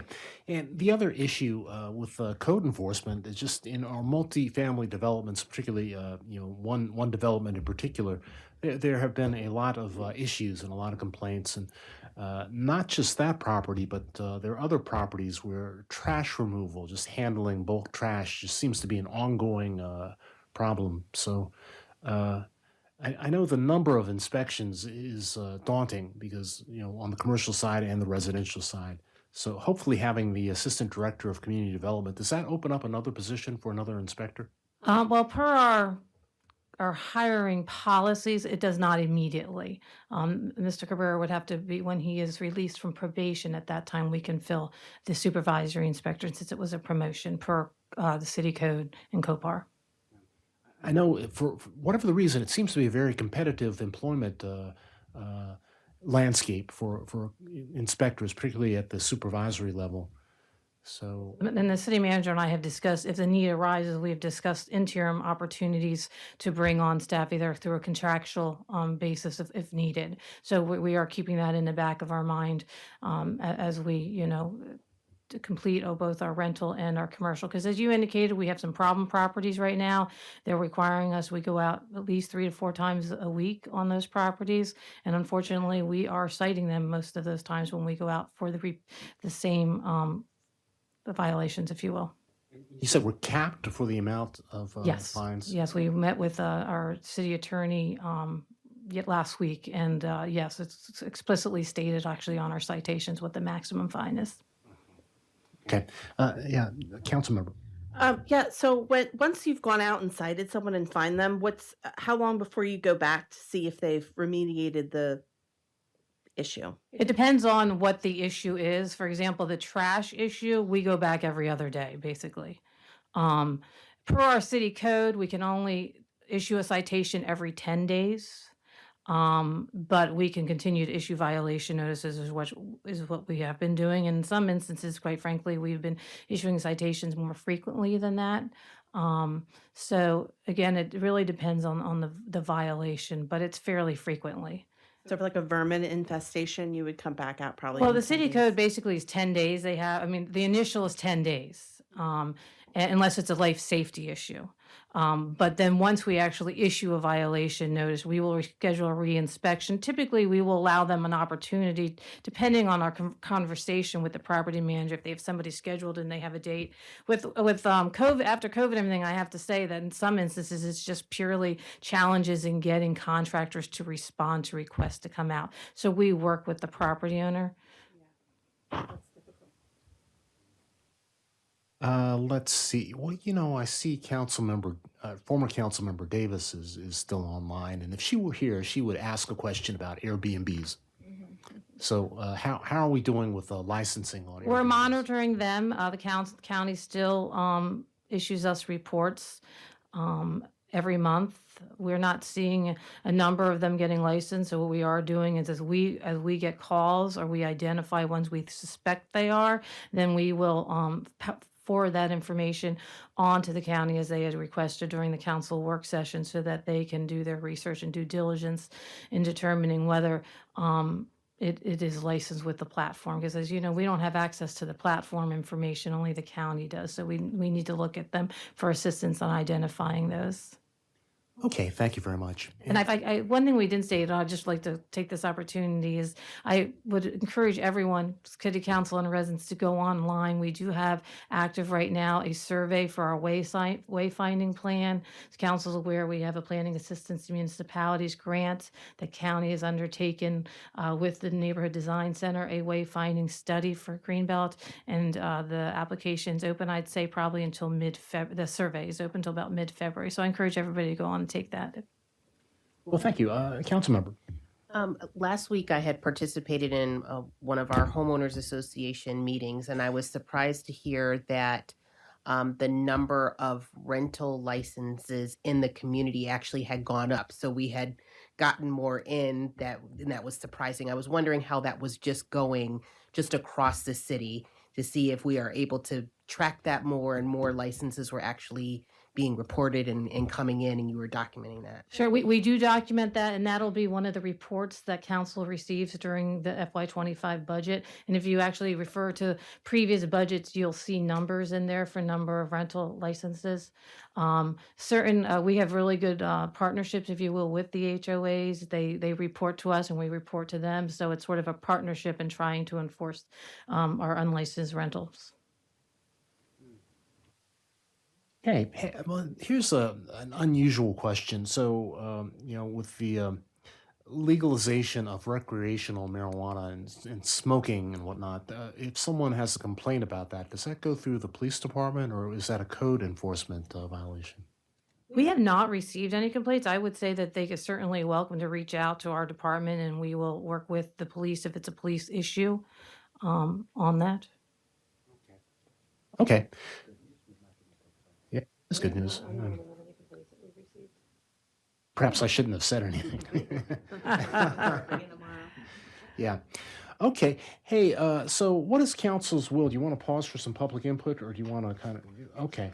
Ms. Ruby, I really appreciate all you do besides, code enforcement, the long-range planning, all of your involvement in the ARPA funding, spending plans, but also the long-term planning, working with the county on permitting and the erosion permits, and looking forward to the FBI and just so many studies, so many things. So And I really appreciate the citizen's comment, Mr. At, about DEI, because actually it's a focus of our planning training now with our professional certification to attend training in that area. And in fact, the last spring at the annual conference, that was my if you will, focus was on that, and I see that there's more opportunities this spring as well. So I think I agree that we probably need to bring that out a little bit in our narrative on how our planning profession is actually incorporating that into our everyday work program. Well, thank you so much. Thank you for all the good work you and your department you. do. Thank you. Let's take some public comment. I don't see anything online. Mr. Orleans. happens, I have a question on planning and community development, but my hand was raised about economic development. I'll come to that second. This is no reflection on our community and planning director, a very fine person that she is, or even on council. And I unfortunately have no place to go, but I find it very sad that I live in a community whose motto is, we work with the developers. That's been the motto of Greenbelt since I returned 20 years ago.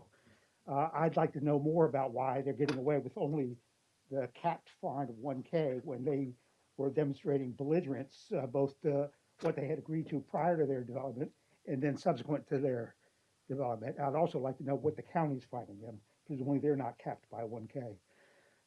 Getting back to economic development, there are 2 pages, a total of $2.3 million separated out on each page. I presume some of that is the same money with regard to the various grants.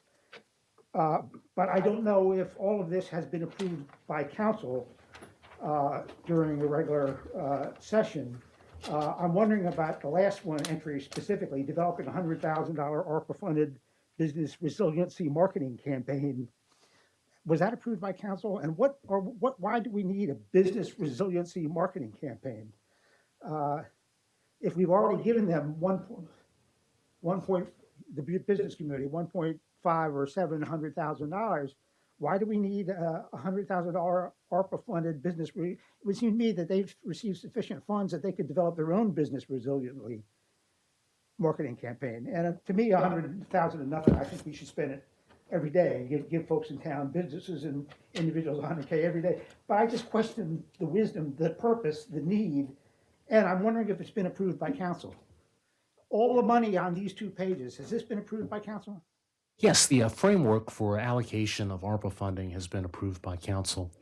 With the business resiliency, I think to a large extent, somewhat, that's really focused on small and medium-sized businesses. Mr. Samaran. That's correct. I'd like to clarify the 2 sheets. I started my presentation stating that I meant to delete one of those slides. They're duplicate information. I was looking to present it differently, and I left the initial draft slide in there. So there's duplication of information. We're not putting out money twice. In terms of the grants, they have been approved by council through different mechanisms. One is through the framework that you just referenced, Mayor. That general allocation was approved by council. And earlier this year, in this fiscal year, we put in all the grants and the consent agenda as for council's acceptance and approval. So that was a second approval process. Specifically on the 100,000 ARPA-funded business resiliency marketing campaign, not all communities are recovering from the pandemic in the same way, and not all will be able to. There are, as with COVID, there are certain business activities that cease, and once you lose those customers over a period of time, you may not get those customers back. One of the issues that we want to solve is how do we get more foot traffic to the Roosevelt Center. The Roosevelt needs more foot traffic. You've heard it from the Greenbelt Cinema and other businesses that they need more foot traffic. So part of that marketing campaign is to increase the foot traffic to those small businesses. Not all those businesses in Roosevelt Center benefit the same way from the business customers, the foot traffic that's coming in through there. Earlier we heard about the mini mart. The mini mart may surprise folks that it has a good customer base. You go in there, you may be looking for, in my case, I was looking for candles, and I was looking for candles, and I'm like, well, where could I find specific candles? And sure enough, the mini mart has it. So it's got an assortment of things that can be hard to find, but the mini mart has it. So, But there all the time. So the marketing campaign is to increase foot traffic to certain businesses. And my specific question was with regard to the last bullet, developing a $100,000 ARPA-funded business resiliency marketing campaign. We had a work session just a few weeks ago, and maybe this was approved. I don't remember it, but maybe it was. But because at that work session, one of us at least, and what many of us at once hoped to be used, council would direct the use of ARPA monies, is to establish a greater social assistance fund for the city. And it seems to me, if this is only being developed now, maybe it's just the use of some additional of that 1.5 something $1 million that we weren't determined how to use as yet. And just to come up with projects to use some of that 1 point whatever it was million when we could devote the whole of it to a social assistance fund seems to me a waste of opportunity. In any event, the question was specifically, is this something that council has approved? The 100, it's developing now, the 100,000 Arbor Business Resiliency Marketing Campaign. I'd like a specific answer to that question. Thank you. That was answered, Mr. Orleans. Yes. It was part of the framework. It was part of the framework. I think that was one of the ones on our original list of from way back when. So it has been approved ages ago as part of the framework when we went through the whole process of deciding how to spend the ARPA money. It was there. I hope to be able to find it. Thank you very much. Thank you very much. Hey, let's, Mr. Hartman, please.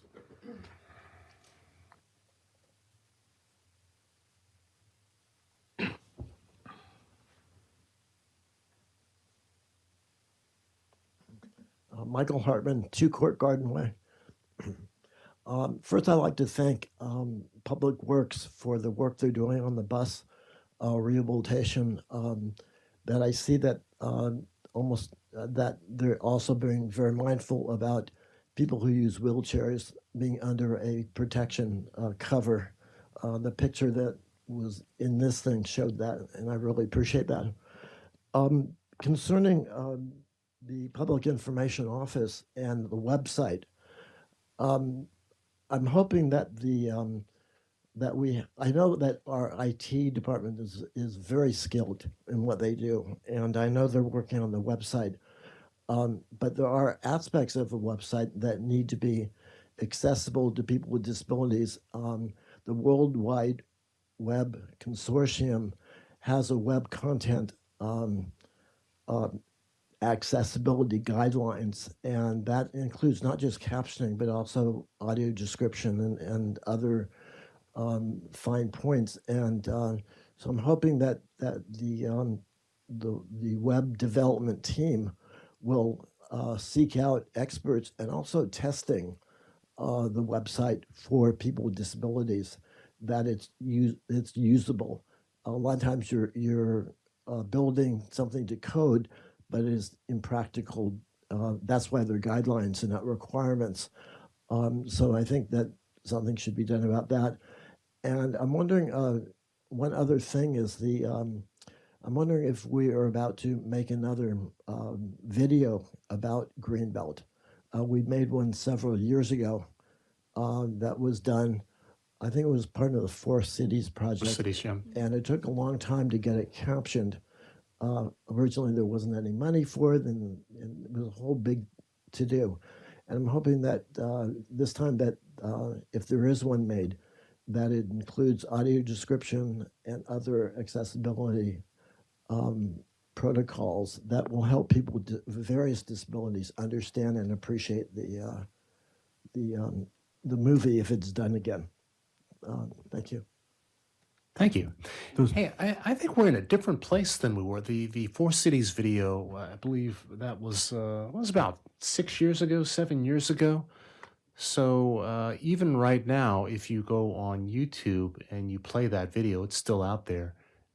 You can turn on the captioning. The captioning's there. So it's just a little bit, the technology for translation and whatnot's a little bit better. We're in a different place now. As far as the accessibility of the website, that's an integral part of the planning that we do, in particularly with our web presence, making sure that it is optimally accessible. We can't necessarily, sometimes we can't do everything we'd like to do, but we are very aware of the standards. Correct. I think some of the description that Mr. Hartman was talking about is actually separate from captions. It's actually having the audio described where you're actually describing what is visibly seen on the screen. So that's different from captions, and YouTube doesn't do that automatically. So just to clarify that, it's 2 different things actually. So we're talking about the video that we did when the FBI first came 7 into years play, ago, right? yeah. It's the same. All Okay. right, so we're in a different place. Yeah. But just Thank you, Mayor Pro Tem. Thank you.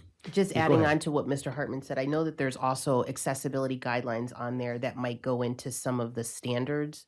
So the style guides and standards for writing, and how font is put or colors put on pages and things like that. Those are things that hopefully we can be pulling through in the style guide that I believe that you had mentioned. And I know that there are a lot of resources out there that talk to those things. Other guidelines we're following is the ADA guidelines of putting alternative text on images and describing what's in an image on our website and social media posts. And I understand that some of you have more experience than others around pictures, sharing pictures with no descriptions. And just to add to that, currently with our website, we work with a vendor called Moncito, and it goes through our entire website and reviews the accessibility standards to make sure that we are compliant. Right now, we are at like a 72%.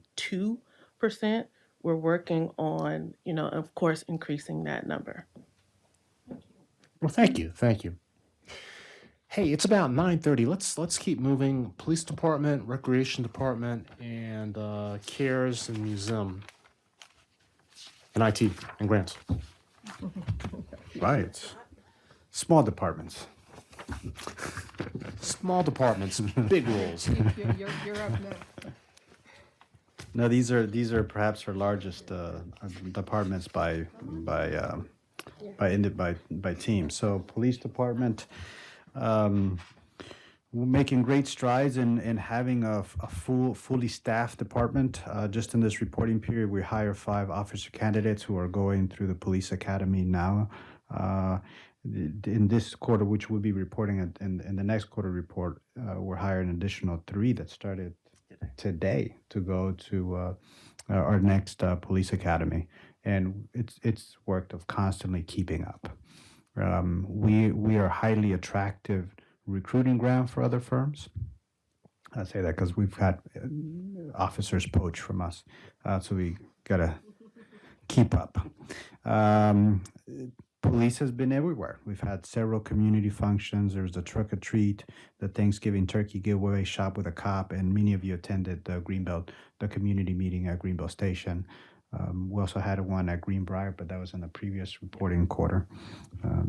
You're here. You want to talk about the next 2 things? I think these are great accolades for the department. Absolutely. So one of the things that we did, similar to we did last year in the Franklin Park, Beltway Plaza area, in the commercial areas, we did a directed patrol that incorporated not only members of our organization, but partnership with the county police department and the Maryland State Police to focus our efforts on those areas. We'd had a series of robberies around the middle school.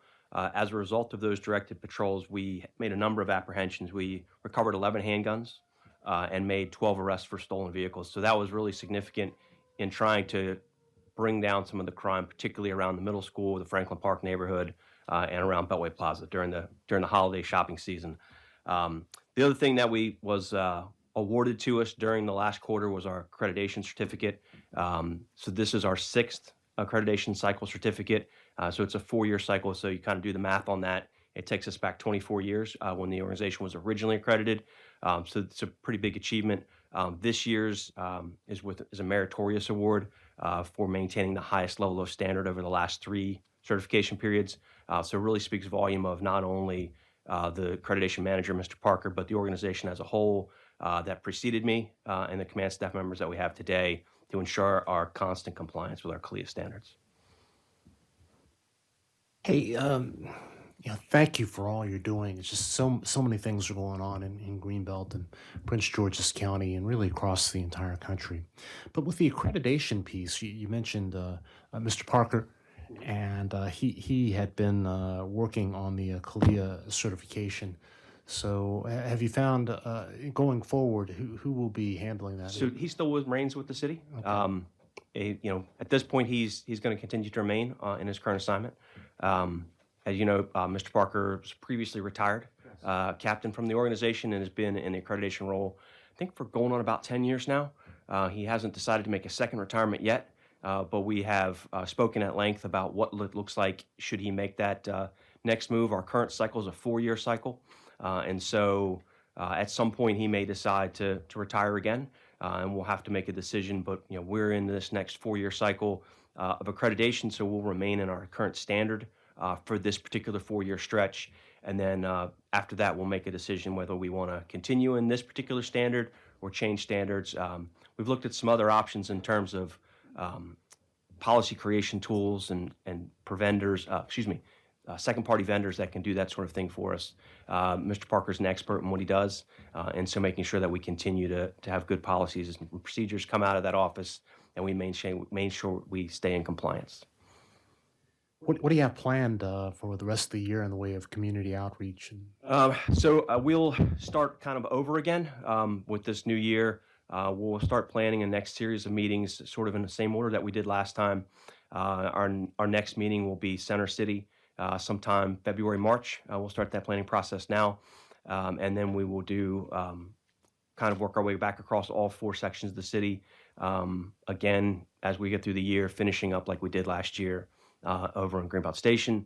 If there's a need to do something previously to that, some community concerns, we can always reschedule and move things around. But that's kind of a schedule we've sort of gotten ourselves set into.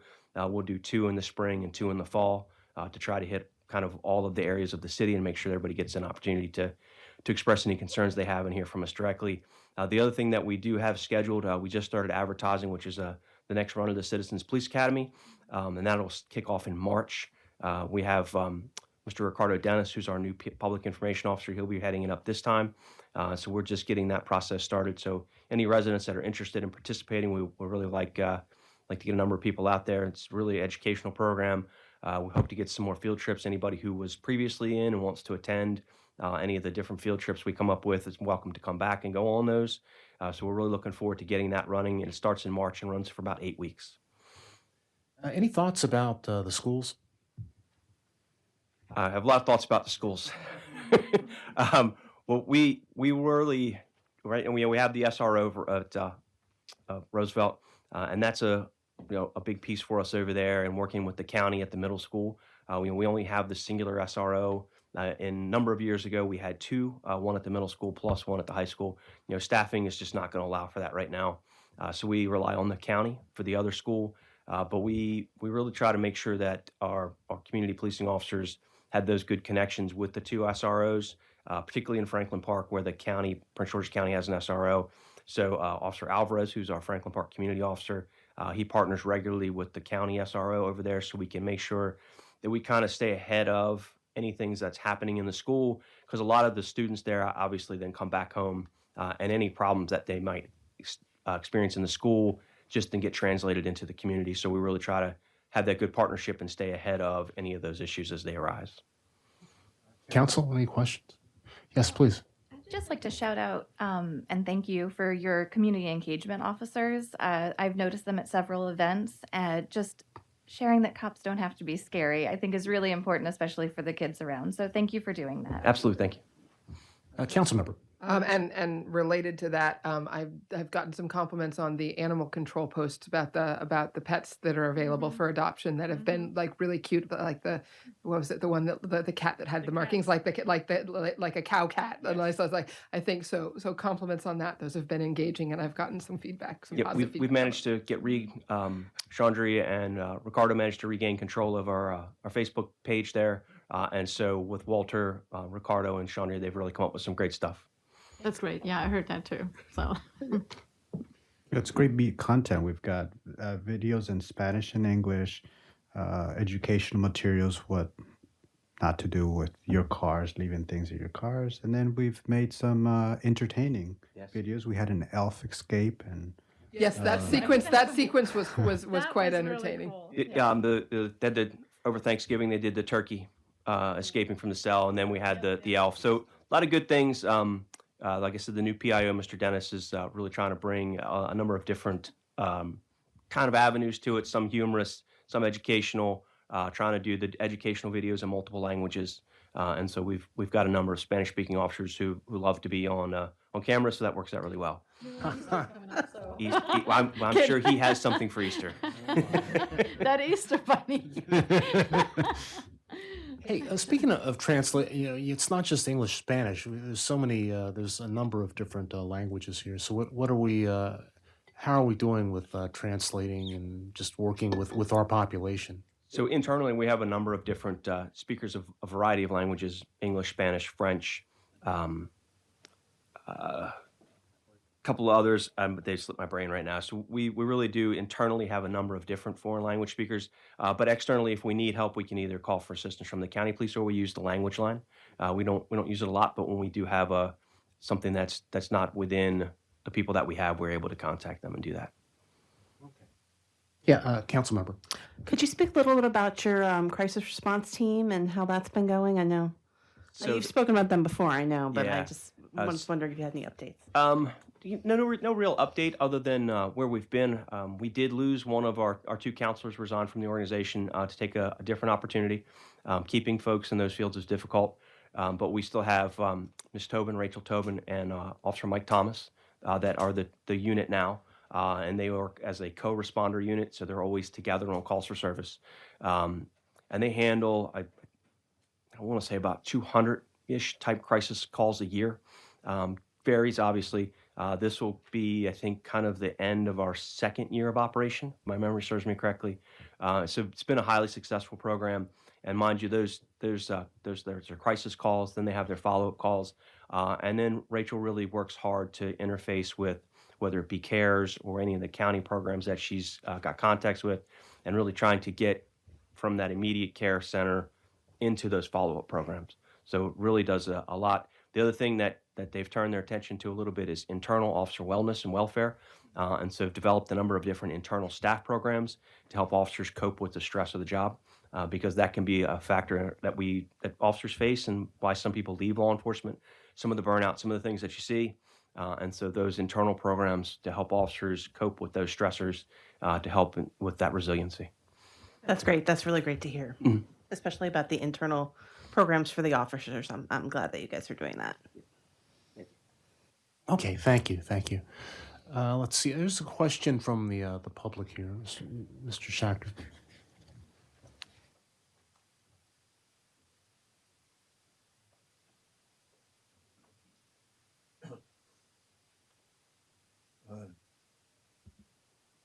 Chief, is he here still?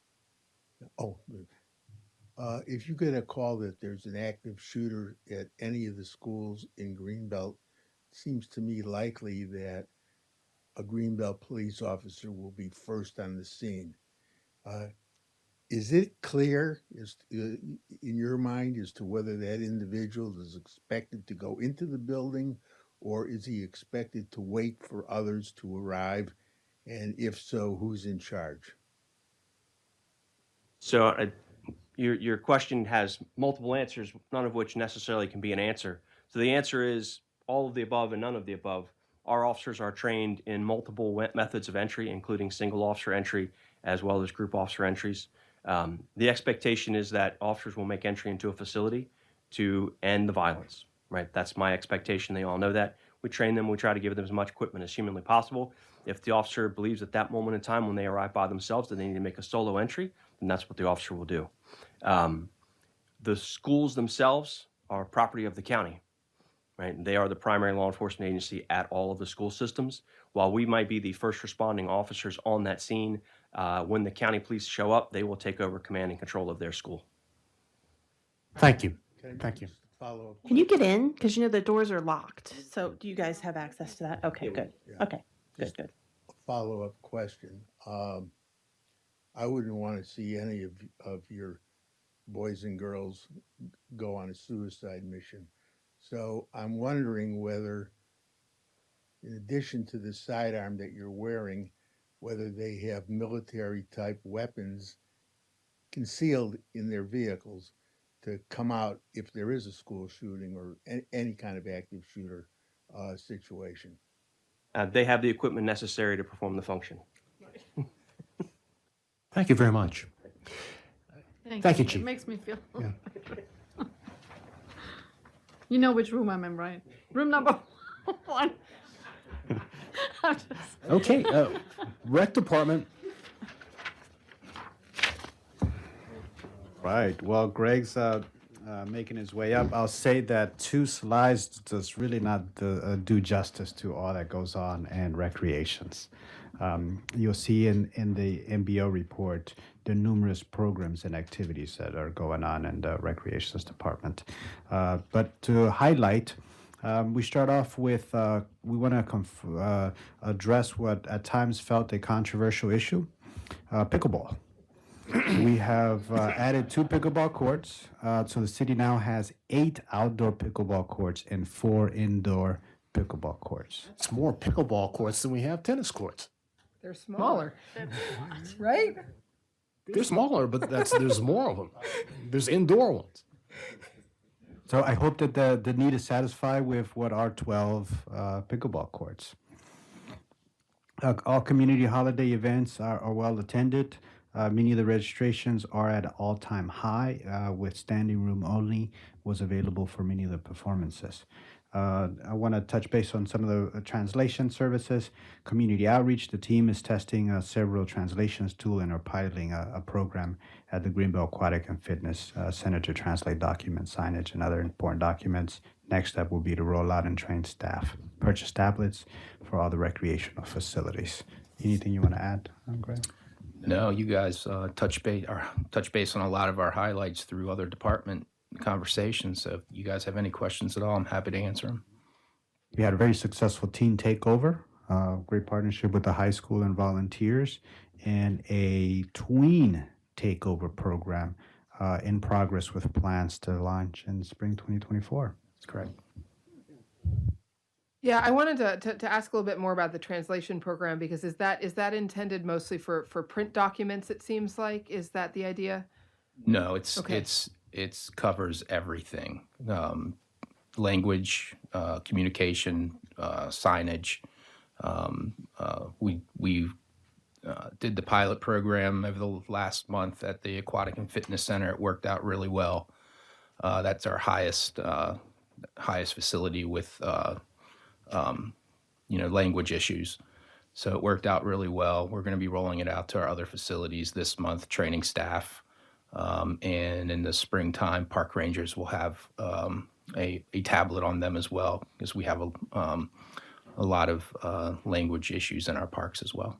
And I don't, it's not listed here, but I think it was either in the MBOs or somewhere else that it's based on Google Translate. Is that what you're using? Yeah. Have we checked for which? I mean, I think it seems to work pretty well in Spanish, but what other languages are you trying? Have you tested it with? Because I know from some of my day job work things that it works better for some languages than other languages, because that's a challenge that I have with the citizen science project that I work for, and talking to the international community. In that case, there are some languages that Google Translate does not do as well with others.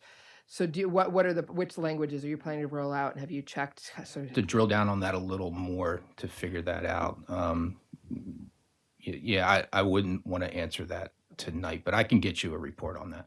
I'm just curious. I just want, I guess more than necessarily needing to come back with me on it. Something that I think we should pay attention to, because I think that that translation tool there's some fairly entertaining instances of trying to translate scientific terminology that doesn't work very well in some other languages with Google Translate, and that's not what we're doing here, but something to pay attention to. Right. Yep. And I think because it has come up at the Four Cities several times, it came up again this last time, and the language line, the county's language line that the chief mentioned, but also we got a presentation at the Four Cities in October, I think, about another tool that's not Google Translate based, but about other things. So I think good to try it out, but there may be some other options if this isn't working as well that we could look into. Yeah, staff reports that it worked well over the last month. Of course, our language isn't as scientific as what you're dealing with, so but it worked well, and this is what they're recommending. So I think we're going to end up purchasing more tablets and putting them in our facilities, giving them to park rangers, and moving forward with the project. Yeah, but we'll keep exploring. We always want to get better. Yeah. And we acknowledge the challenge of these computer-based translation services. None of them are perfect, and they're really not going to replace the human element of the context of a conversation. As a Spanish speaker myself, I've seen some of the translation that these devices put out, and it's not culturally competent. That was the challenge in this. It was Arabic, that translating atmosphere was more like a romantic setting, and we're talking about atmosphere as in like atmosphere protocols, like temperature and things. And the way Google translated it was like, yeah, didn't work so well for the for conveying the meaning. Councilmember McKinney. I noticed that the summer camp recreation guide came out, which is really exciting. I know from talking to a few of the residents from last year and looking at the summer camp, lots of great programs, but some of them they found were a little bit cost prohibitive. Are there resources out there for families, kids that may want to take care of that, that just cost might be an issue? Sure. The city, we have two pots of money. The city has a financial assistance program, which is for Greenbelt residents only. And then we also have a Kids to Camp fund, which are purely donations from the public. And those funds can be spent on any child. We have a sliding scale with the Kids to Camp fund. It doesn't cover 100%, but depending on your situation, you can get up to 80% covered. And then sometimes we'll supplement that with the Kids to Camp fund. So we have plenty of money. Even if we get low or we start to run out, I'll come back to the city manager. We do not, if we can all find an answer to yes, we always find an answer to yes. We want kids in our camps. We don't turn anybody away. In our current iteration of the 2025 budget, we've included that expense into the budget. Councilmember. I just want to say, my kids, they're a little old for camp now, but they did go to Greenbelt camps for many years, and I do think that our camps are actually very competitively priced for this area. I mean, I could get like 2 weeks of camp here in Greenbelt for like 1 week of camp at other places. So that's not to say it's still not cost prohibitive for people, but I'm just recognizing the fact that it seems like you are intentional about trying to make it an affordable option. Yes, we look at our camp fees every year. We look at the consumer price index, consumer confidence. We compare them to other jurisdictions. Our main competitor is Park and Planning. We think we have a better product than Park and Planning. Way better. So we think we can charge a little bit more than them, but not much. But I noticed that too. You know, Sophia, my granddaughter, came at least 6 years or so for camps. And she's going, now she's a little older, she's going to be 13. She's going, to other camps where she resides. But there's a big difference in price. Yeah, big difference. Hey, just two things. One, in terms of weather, when the schools are closed, or when the decision to close our facilities early in the morning, how's that working out, Mr. Samarone and Mr. Varda? How do you what time do you make that call to tell the folks at the Aquatic and Fitness Center, hey, let's shut things down, or hey, let's not open up? What time? They open at 7? 6 a.m. 6 a.m. during the week. So we follow the county, so if they open at 10, we open at 10. As soon as we get the word, like, for example, I think earlier, the first snowstorm we had, we were actually in the building and ready to open up, and then the county said we're not opening till 10. So we decided 7. Right. It was actually, we were open probably. Yeah. So that didn't work out very well. So our goal is to open our facilities as soon as the county opens up. Some centers are a little more difficult to open than others.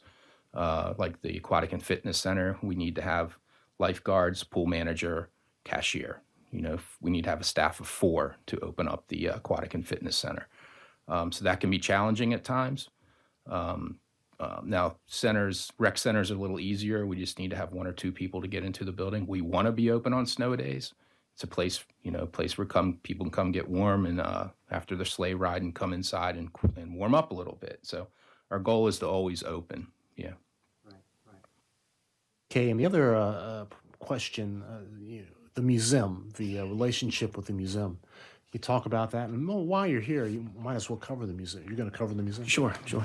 I can answer some questions. So how's the... Yeah, so Megan and I have met a few times already. We've taken over some of the administrative duties that were on her desk or in the administration, so we've taken that on in the rec center. We've talked about the future of the museum, 10A. She's still a little bit short on the money she needs to complete that project, but I think we have enough to start phase 1, which is the demolition.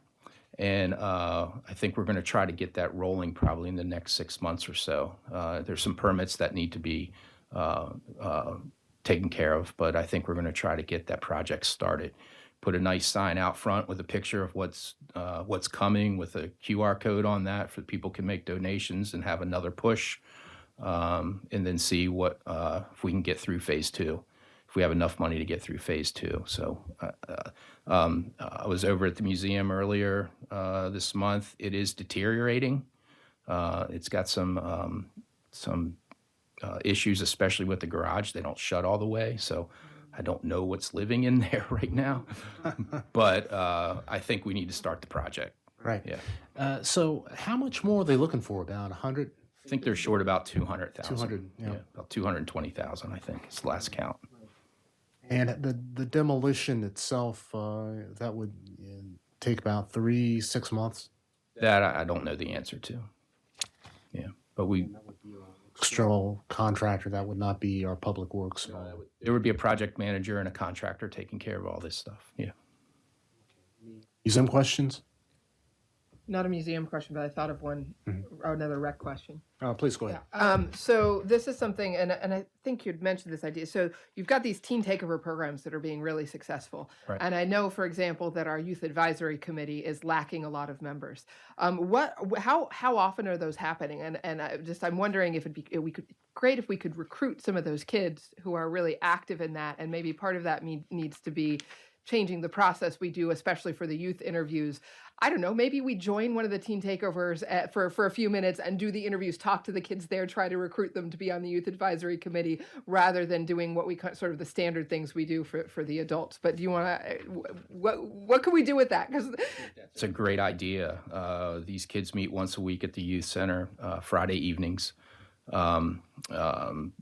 have a captive audience right there. I think the process for youth, for the youth advisory committee, where they have to go to a meeting, then come to a council and get interviewed, it doesn't work well right now, or maybe it did in the past, but it's not working well now. I think that's a great idea. If council wants to talk to the coordinator and come to a teen takeover event and talk to the kids, and see who's interested and do the interviews right there in the youth center, be great.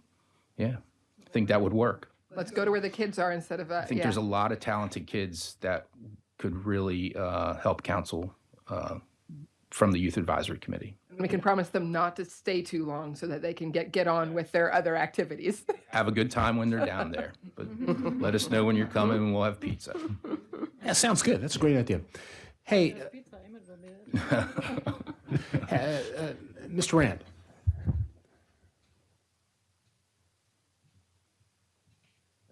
Bob Rand, 19 Ridge. So I'm a grateful pickleball player, and I really want to thank the recreation staff for developing the facilities. Ann and Andrew talked a lot to us about what we'd like, and there's a lot of grumblers within our group, as I'm sure you know, but we're really grateful for all you did. There was a rumor that pickleball courts might be going in at Spring Hill Lake, and I wondered if that was. Are you repainting the floor there? There's no schedule to put pickleball courts at Spring Hill Lake Recreation Center. Part of the reason behind that is that center is really important to the kids over there, and to be honest, they aren't very interested. They don't mind playing once in a while, but they don't want to play all the time. And my concern is that the pickleball community will want to use that facility and displace the kids. So there's no schedule to put pickleball lines on those courts. However, we do have volleyball lines on those courts, and we do volleyball rentals over there for adults. I am helping Mr. Scott, who goes over there 2 to 3s on Sundays to work with the kids on pickleball. We have temporary lines that we put up. So there is an effort to work with the kids on pickleball over there. I was also intrigued. There was a mention of a report about pickleball that. We provided a report to council. Oh, report to council. Okay, all right. Anyway, I just want to say thank you for all your You're help. welcome. Thank you. And I'd be remiss if I didn't mention this. If they're members of the badminton community, over at the youth center, and they're a little upset about the pickleball lines being different than the badminton lines, and there needs to be some reconciliation there. You can only put so many lines on these courts. It gets kind of confusing after a little while. Growing badminton community right now. I don't know if you have heard. Yeah, You do know. We're aware. You're aware. Yes. Okay. Yeah. Mr. Hartman. We need like smart courts, like the smart paper, so that you can just trade out whatever lines you need. They light up. Yeah, like light up court. Yeah. Michael Hartman, 2 Court Garden Way. I'm wondering, a lot of discussion has been happening amongst the council about youth voting. And I'm wondering, is it appropriate at all to approach some of the youth at these events and kind of push registration and voting and things of that nature for civic duty or whatever it is? I'm wondering if there's an appropriate way to reach out, because a lot of the time when you want to reach people, you go to where they go and do what they do, and that's how you make contact with people. That's generally for everybody, not just youth. I'm wondering if it's also. I had another question, but if you could respond to that.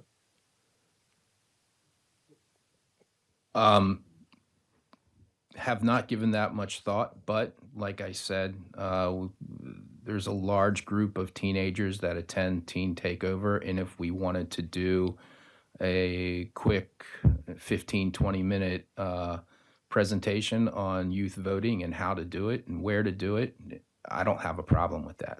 I think timing would be what we'd need to figure out. Yeah, in the past, our youth advisory board was actually in the forefront of moving to get the voting age for municipal elections lowered to 16. And that's kind of, if our youth advisory committee were a little bit more active right now, that's the kind of project that they could actually take on and might be very enthusiastic. I'd be glad to go and make a presentation. It might not go over quite so well. I'm a little bit older than some of the kids. Might need some more near peers rather than any of us, honestly. This is a good suggestion, though. Thank you. One thing I want to loop back while I'm standing here, that I'm wondering, and this goes back to the business. I'm sorry Kevin left, but whatever happened to the Main Street idea, and also the Arts and Entertainment District idea for that? Because Roosevelt Center brings people in, the cinema, the cafe, and Greenbelt Arts Center bring people in from all over the region. Those 3 operations bring a lot of people to Roosevelt Center, and if you want to increase foot traffic, it'd be good to take advantage of that. But I'm wondering more about the Main Street, and I know you can't answer it now, but maybe. Actually, I think I can. The Main Street grant program, it's a program that's been around for quite some time, and I believe we've actually modified it a bit with facade improvements. Still working on getting the designation as a Main Street designation for the Roosevelt Center. We have had funding available for facade improvements specifically, and looking at being certified as a Main Street designation. With the Arts District, I believe we've had a lot of discussions about that over the years, and most recently, I believe staff had actually advised us that in looking closely at the benefits and the costs involved with obtaining that designation, they were not inclined to move forward. I think it's a great idea. I think that on the state level, there's only 2 districts named each cycle. So I'm open to talking about it and thinking about it, but ultimately it's a bit of a heavy lift. Okay, thank you. Hey, if there are no further questions, let's move on to Greenbelt Cares. Dr. Park. Thank you so much for joining us, and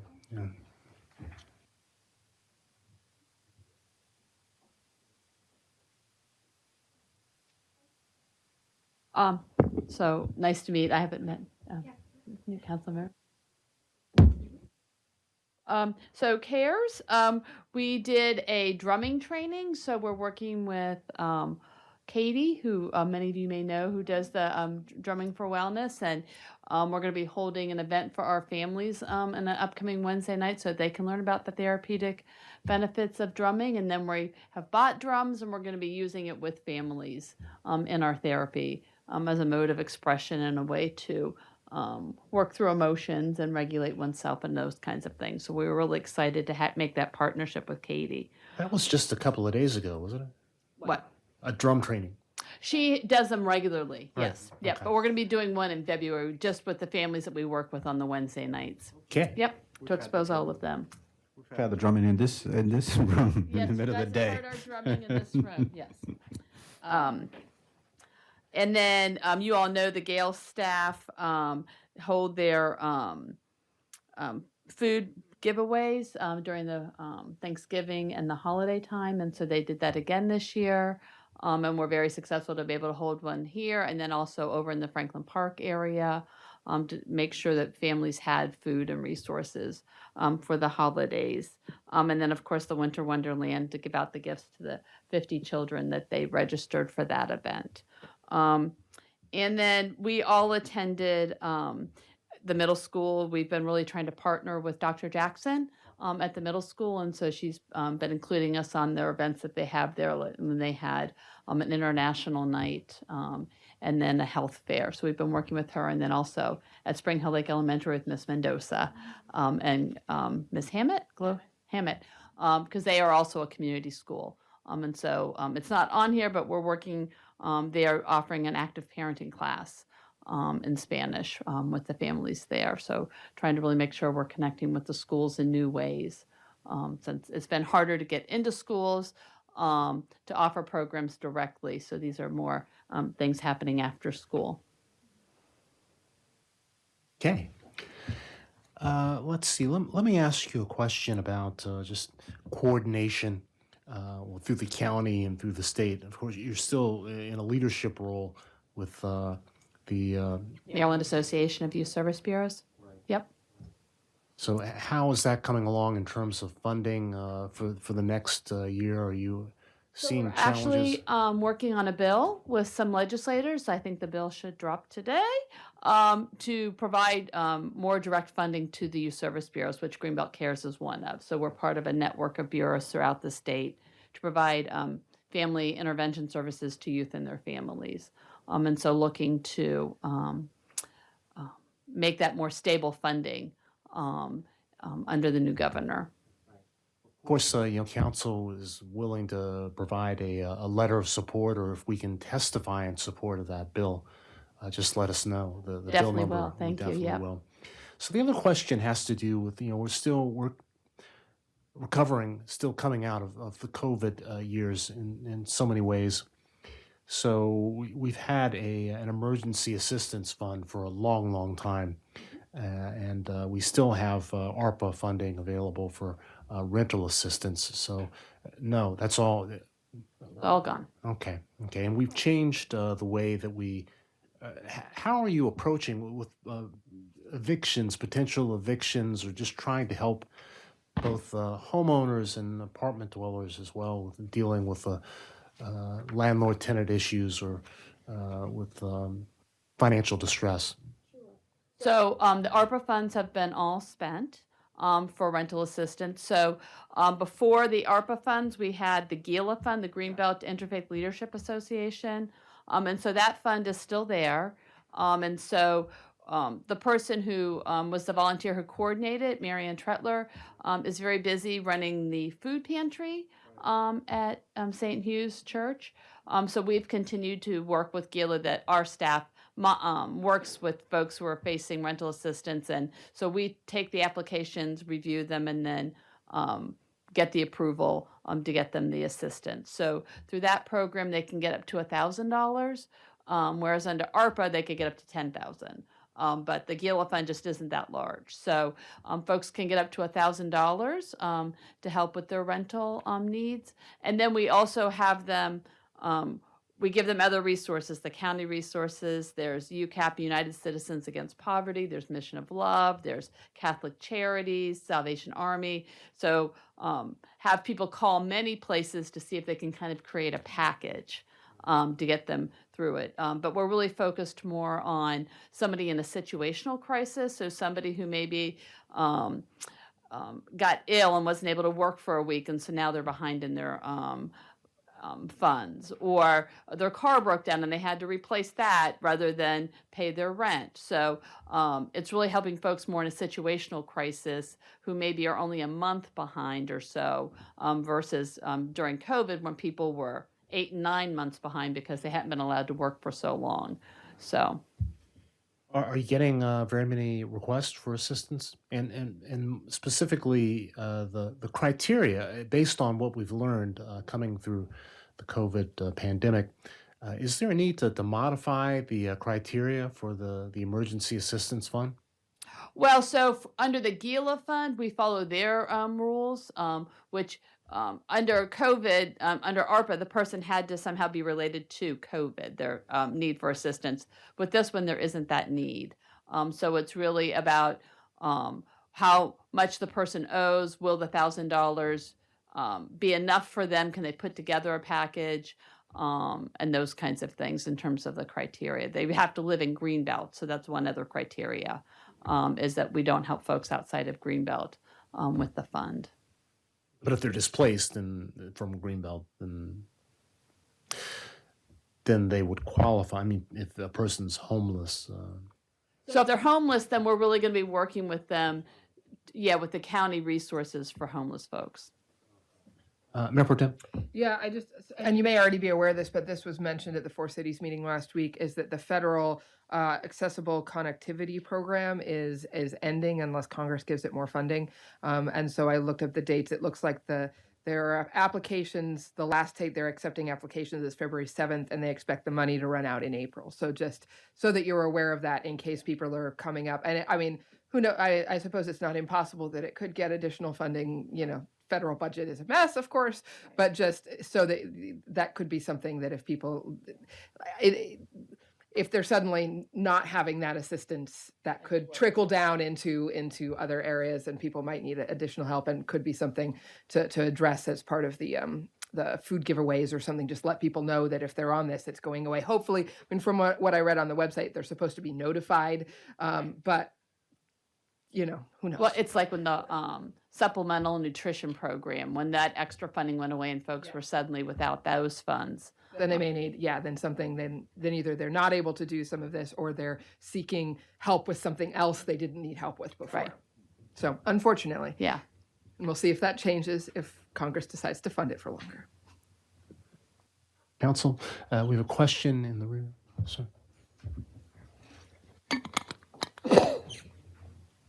Thank you. Bill Orleans still. We had been told recently that requests were no longer being accepted by CARES. And if I understand you correctly tonight, it's because COVID effectively is over.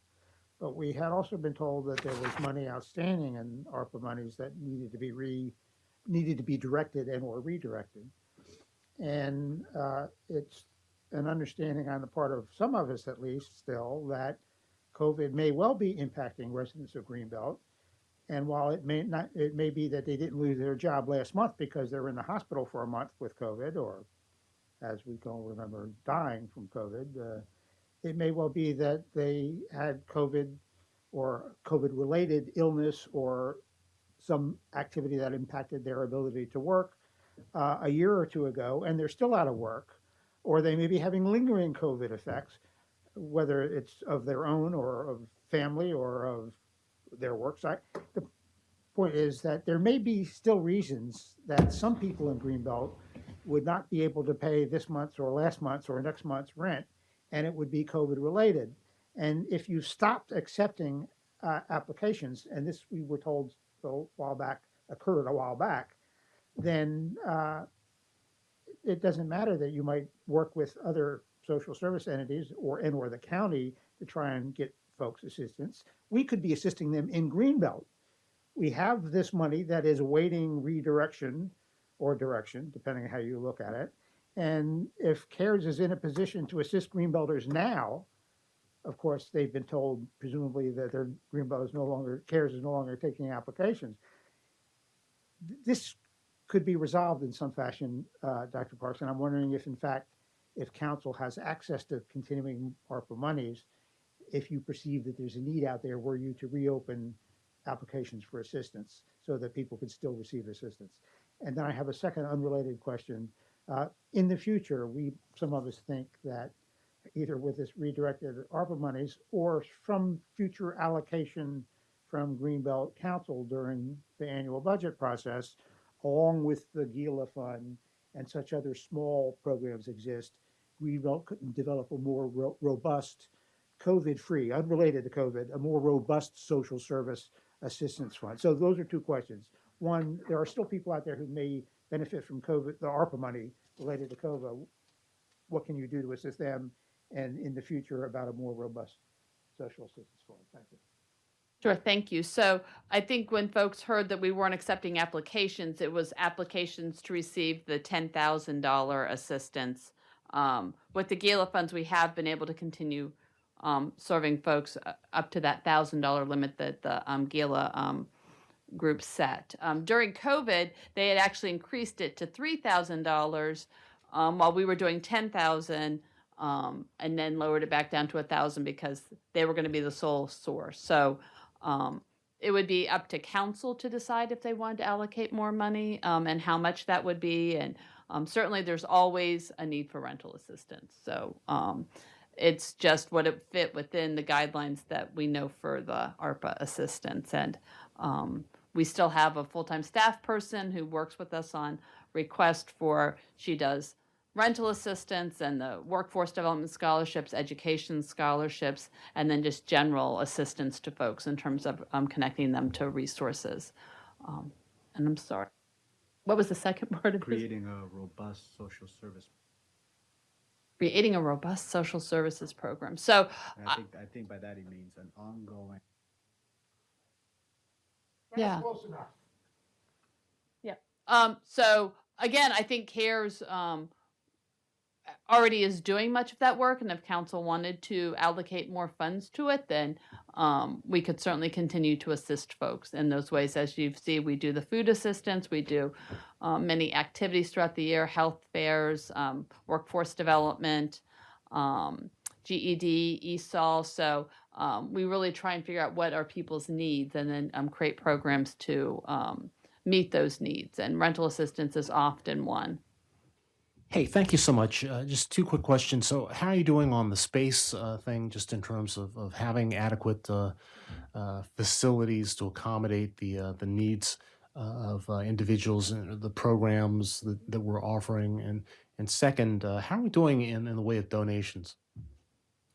So in terms of space needs, so as folks may remember, we were able to move the Greenbelt Assistance and Living staff over to the GFE space, the bottom section of the community center, and that has been a really nice fit for the staff in terms of being able to work together and have a space together.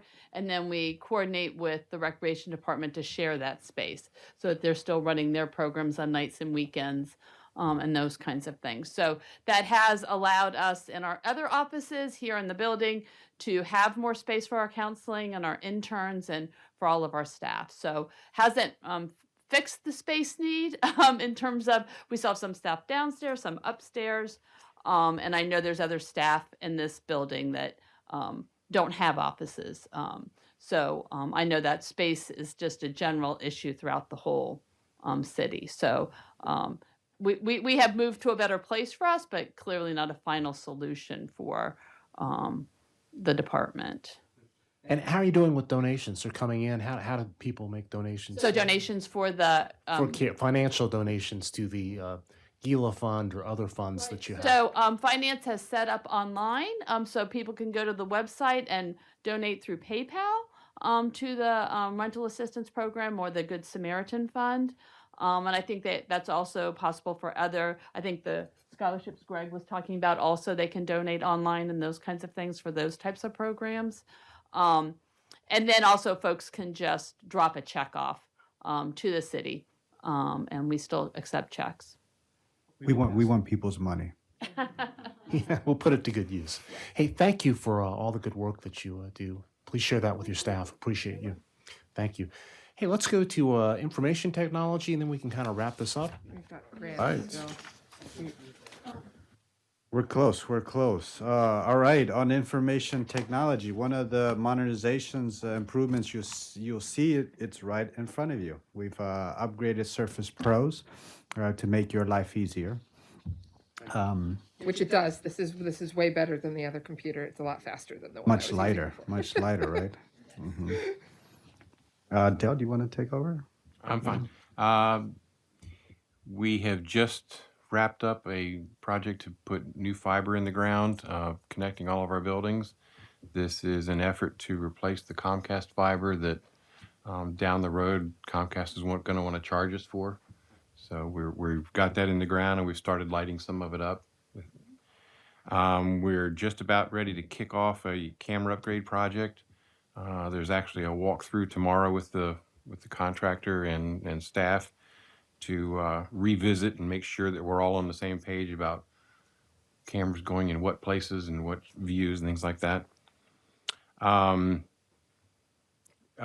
Feasibility study for broadband is on here. We're bringing that back to you again at the next council meeting, and I'm bringing along the contractor to speak more eloquently than I did about what their deliverables are. So we've got a lot of projects that we've done. Most of them are ARPA projects, so we've been very busy. Okay, questions? Okay. Well, thank you.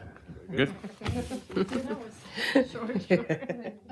One of the things we've done too, you've got designated SharePoint for council. We'll be uploading more content that's relevant to council in that environment. Yeah, I think I have to configure that. I'm not sure that we are all in there, but anxious to roll that out. Right, we had talked about doing some sort of training on council on tools availability, and also putting up safeguards and bumpers, because we don't want to break any Open Meetings Act and have any violations. So we want to leverage the technology as best as possible within the constraints of the law. Okay. You've got a grants page here. We do. So we've been busy with our grants department, and I highlight that we have filed required documentation for grants totaling $1,634,650.20. In the second quarter, there's a chart of how that breaks down by program funding amount in the quarter.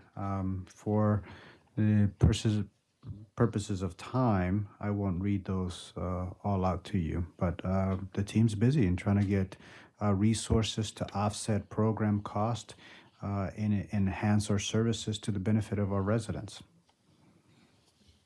Okay. Hey, yeah, I had recently asked about the APA grant through the Maryland Heritage Area grant program, the state program. I was really excited when you sent me the proposal. It seemed like a great proposal. You want to describe that quickly? Oh, absolutely. We thank you for sharing the opportunity, and we have applied to funding to develop a master plan for our cemeteries, and that's going to give us a roadmap of what we should be doing with our cemeteries, and will be the basis of maintenance and improvements to our cemeteries. Right, that's a great fit for the grant criteria, and it's something that we've talked about and that we need. So that's just an example of the kinds of work that's going on with our grant coordinator, really matching opportunities to needs and moving forward with appropriate proposals.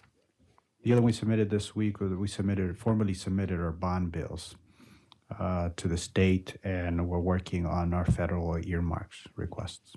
Oh, excellent. So please, let's talk about it with council. And the projects that we're pursuing are what have been presented to council as part of the legislative priorities and bond bills. So we're happy to bring that back in greater detail if council so wishes. Okay. Anything you want to add to this wonderful presentation? So comprehensive, and obviously you've been working hard. You're going to need a second work session. We're at 3 hours. Is that 3 hours? We can skip over the open positions. We're actively working to fill all those positions, and I want to thank you for the collaboration. I think we have a great working relationship between council and administration. We're focused on the goal, which is delivering the best service for residents and thinking outside the box, getting creative with our programming, our resources, and seeking opportunities there that are out there. Okay, fantastic. Mayor Pro Tem, you had mentioned there were some specific questions you had from the MBOs. Yeah, I put them in with the right department rather than waiting to go through the MBOs. But I had one that didn't come up. Do we have a timeline on the report from Privacy, the full report? It's we have the report.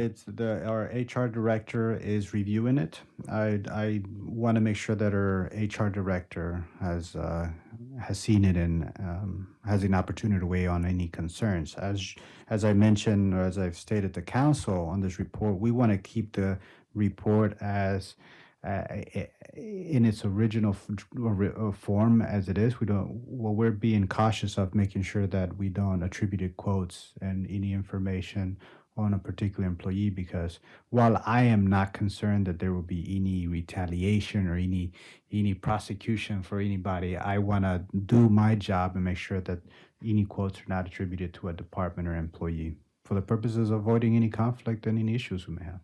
Well, to the extent that it's possible, certainly, as a council member, I'd like to eyeball whatever I can in an unredacted format. But as far as releasing it fully to the public, maybe some additional thought has to go through. I guess there were actually a couple of things from Public Works that I wanted to note, because there was something in.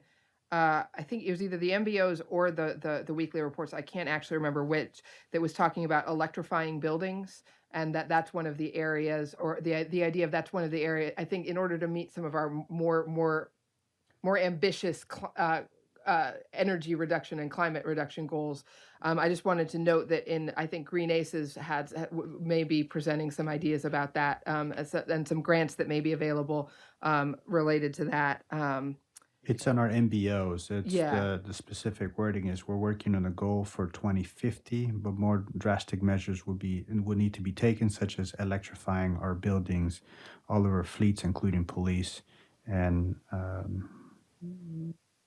ameliorating our building envelopes. Yeah, and I think so. It sounds like from Green Aces, that was a meeting that I didn't make because we were doing the candidate interviews last week. But I looked at the minutes. That it sounds like they might have some ideas about electrifying buildings. So just a heads up that Green Aces may have some ideas about that. What is the status of the EV, the library? There were some infrastructure things that needed to be done for the EV chargers at the library. We're scheduled to meet this week with the EV committee. The last activity on this was to procure the services of Pepco to run a line. We ran into some issue where we wanted to put the stations. We ran into two issues. One is where we wanted to put the stations, they were too close to the entrance of the library off Ridge Road. So because of the equipment would stick out a bit onto the parking space, it would push the cars further into the lane of travel. So we had some concerns about constraining that entrance and exit of the space. So the team is going to be discussing moving the EV parking stations further up the hill, further away from the lane. That's one issue we ran into. The second issue is cost. All of our cost estimates have come back significantly higher than what we have money for. So we had hoped to use the MEA grant to put stations at Buddy Attic, at the police station, at the library. It's coming down to possibility of only being able to do it at the library because of the cost. Okay. So just last week, Carrie sent over information to the grantor about the location, where they'll go. We'll meet this week and probably make a decision to just fund the 8 stations at the library. That's through the MEA. Correct. We should really see if we can talk to the secretary who used to be our state senator, Paul Pinsky, and he may be able to help us find some other sources of funding.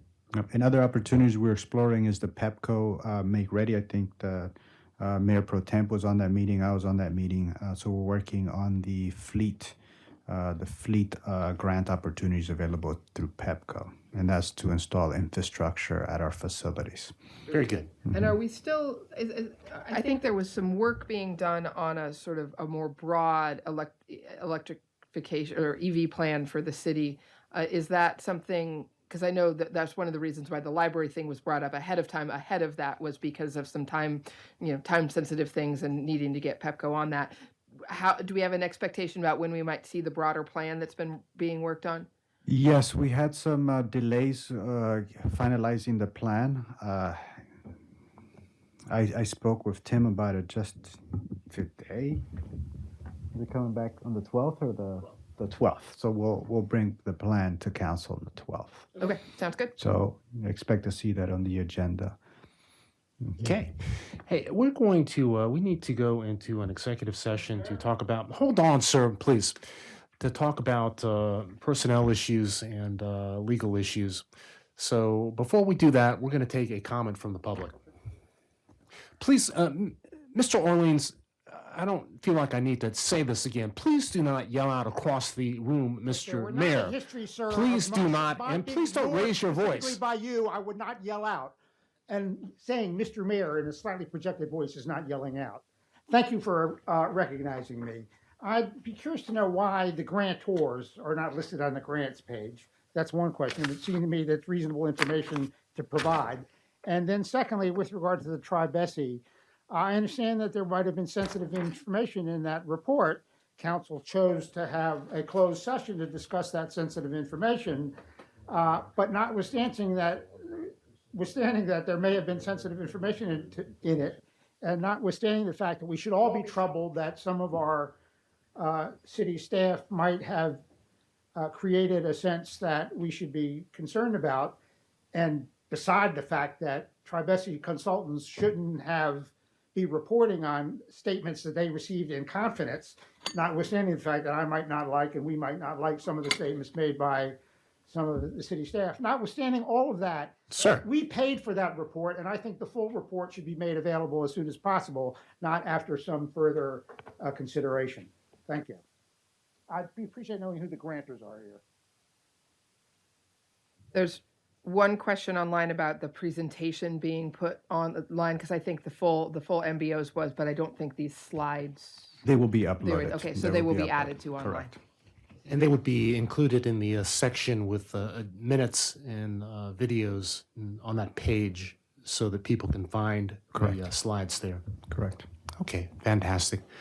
If there are no additional comments from council, let's go ahead and move into executive session. Jason should be online. Is he online? If not, I'll text him. I do not. Can we call him? See him yet. So you and Jason, any other staff should be part of the motion to stay. That's it. So we need to start the open special meeting first? Yeah. Thank you. Yeah, thank you, staff and members of the public.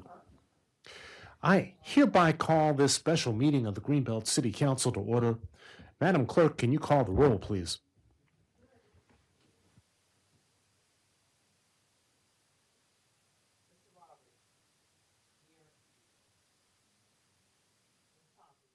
Here. Here. Here. Niesel. Here.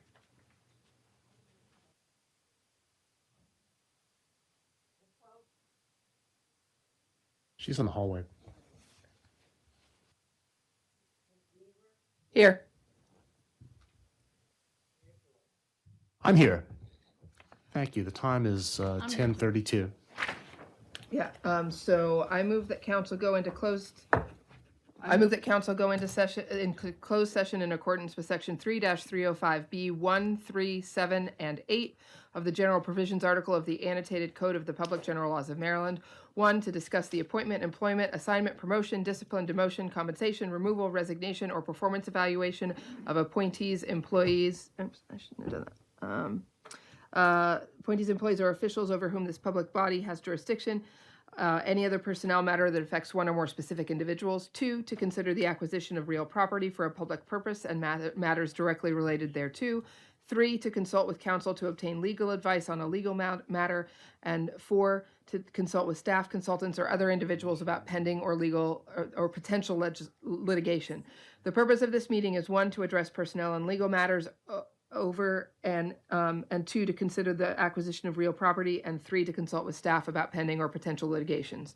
In addition to council, City Manager Josue Salmaron and our City Solicitor Jason Deloach will be present in the meeting. Note that council will not return to open session following this closed session. Is there a second? Second. Ms. Pope has seconded. All in favor, please say aye. We have to. Madam Clerk, can you call the roll, please? Yes. Yes. Yes. Yes. Yes. Yes. Okay, let's go.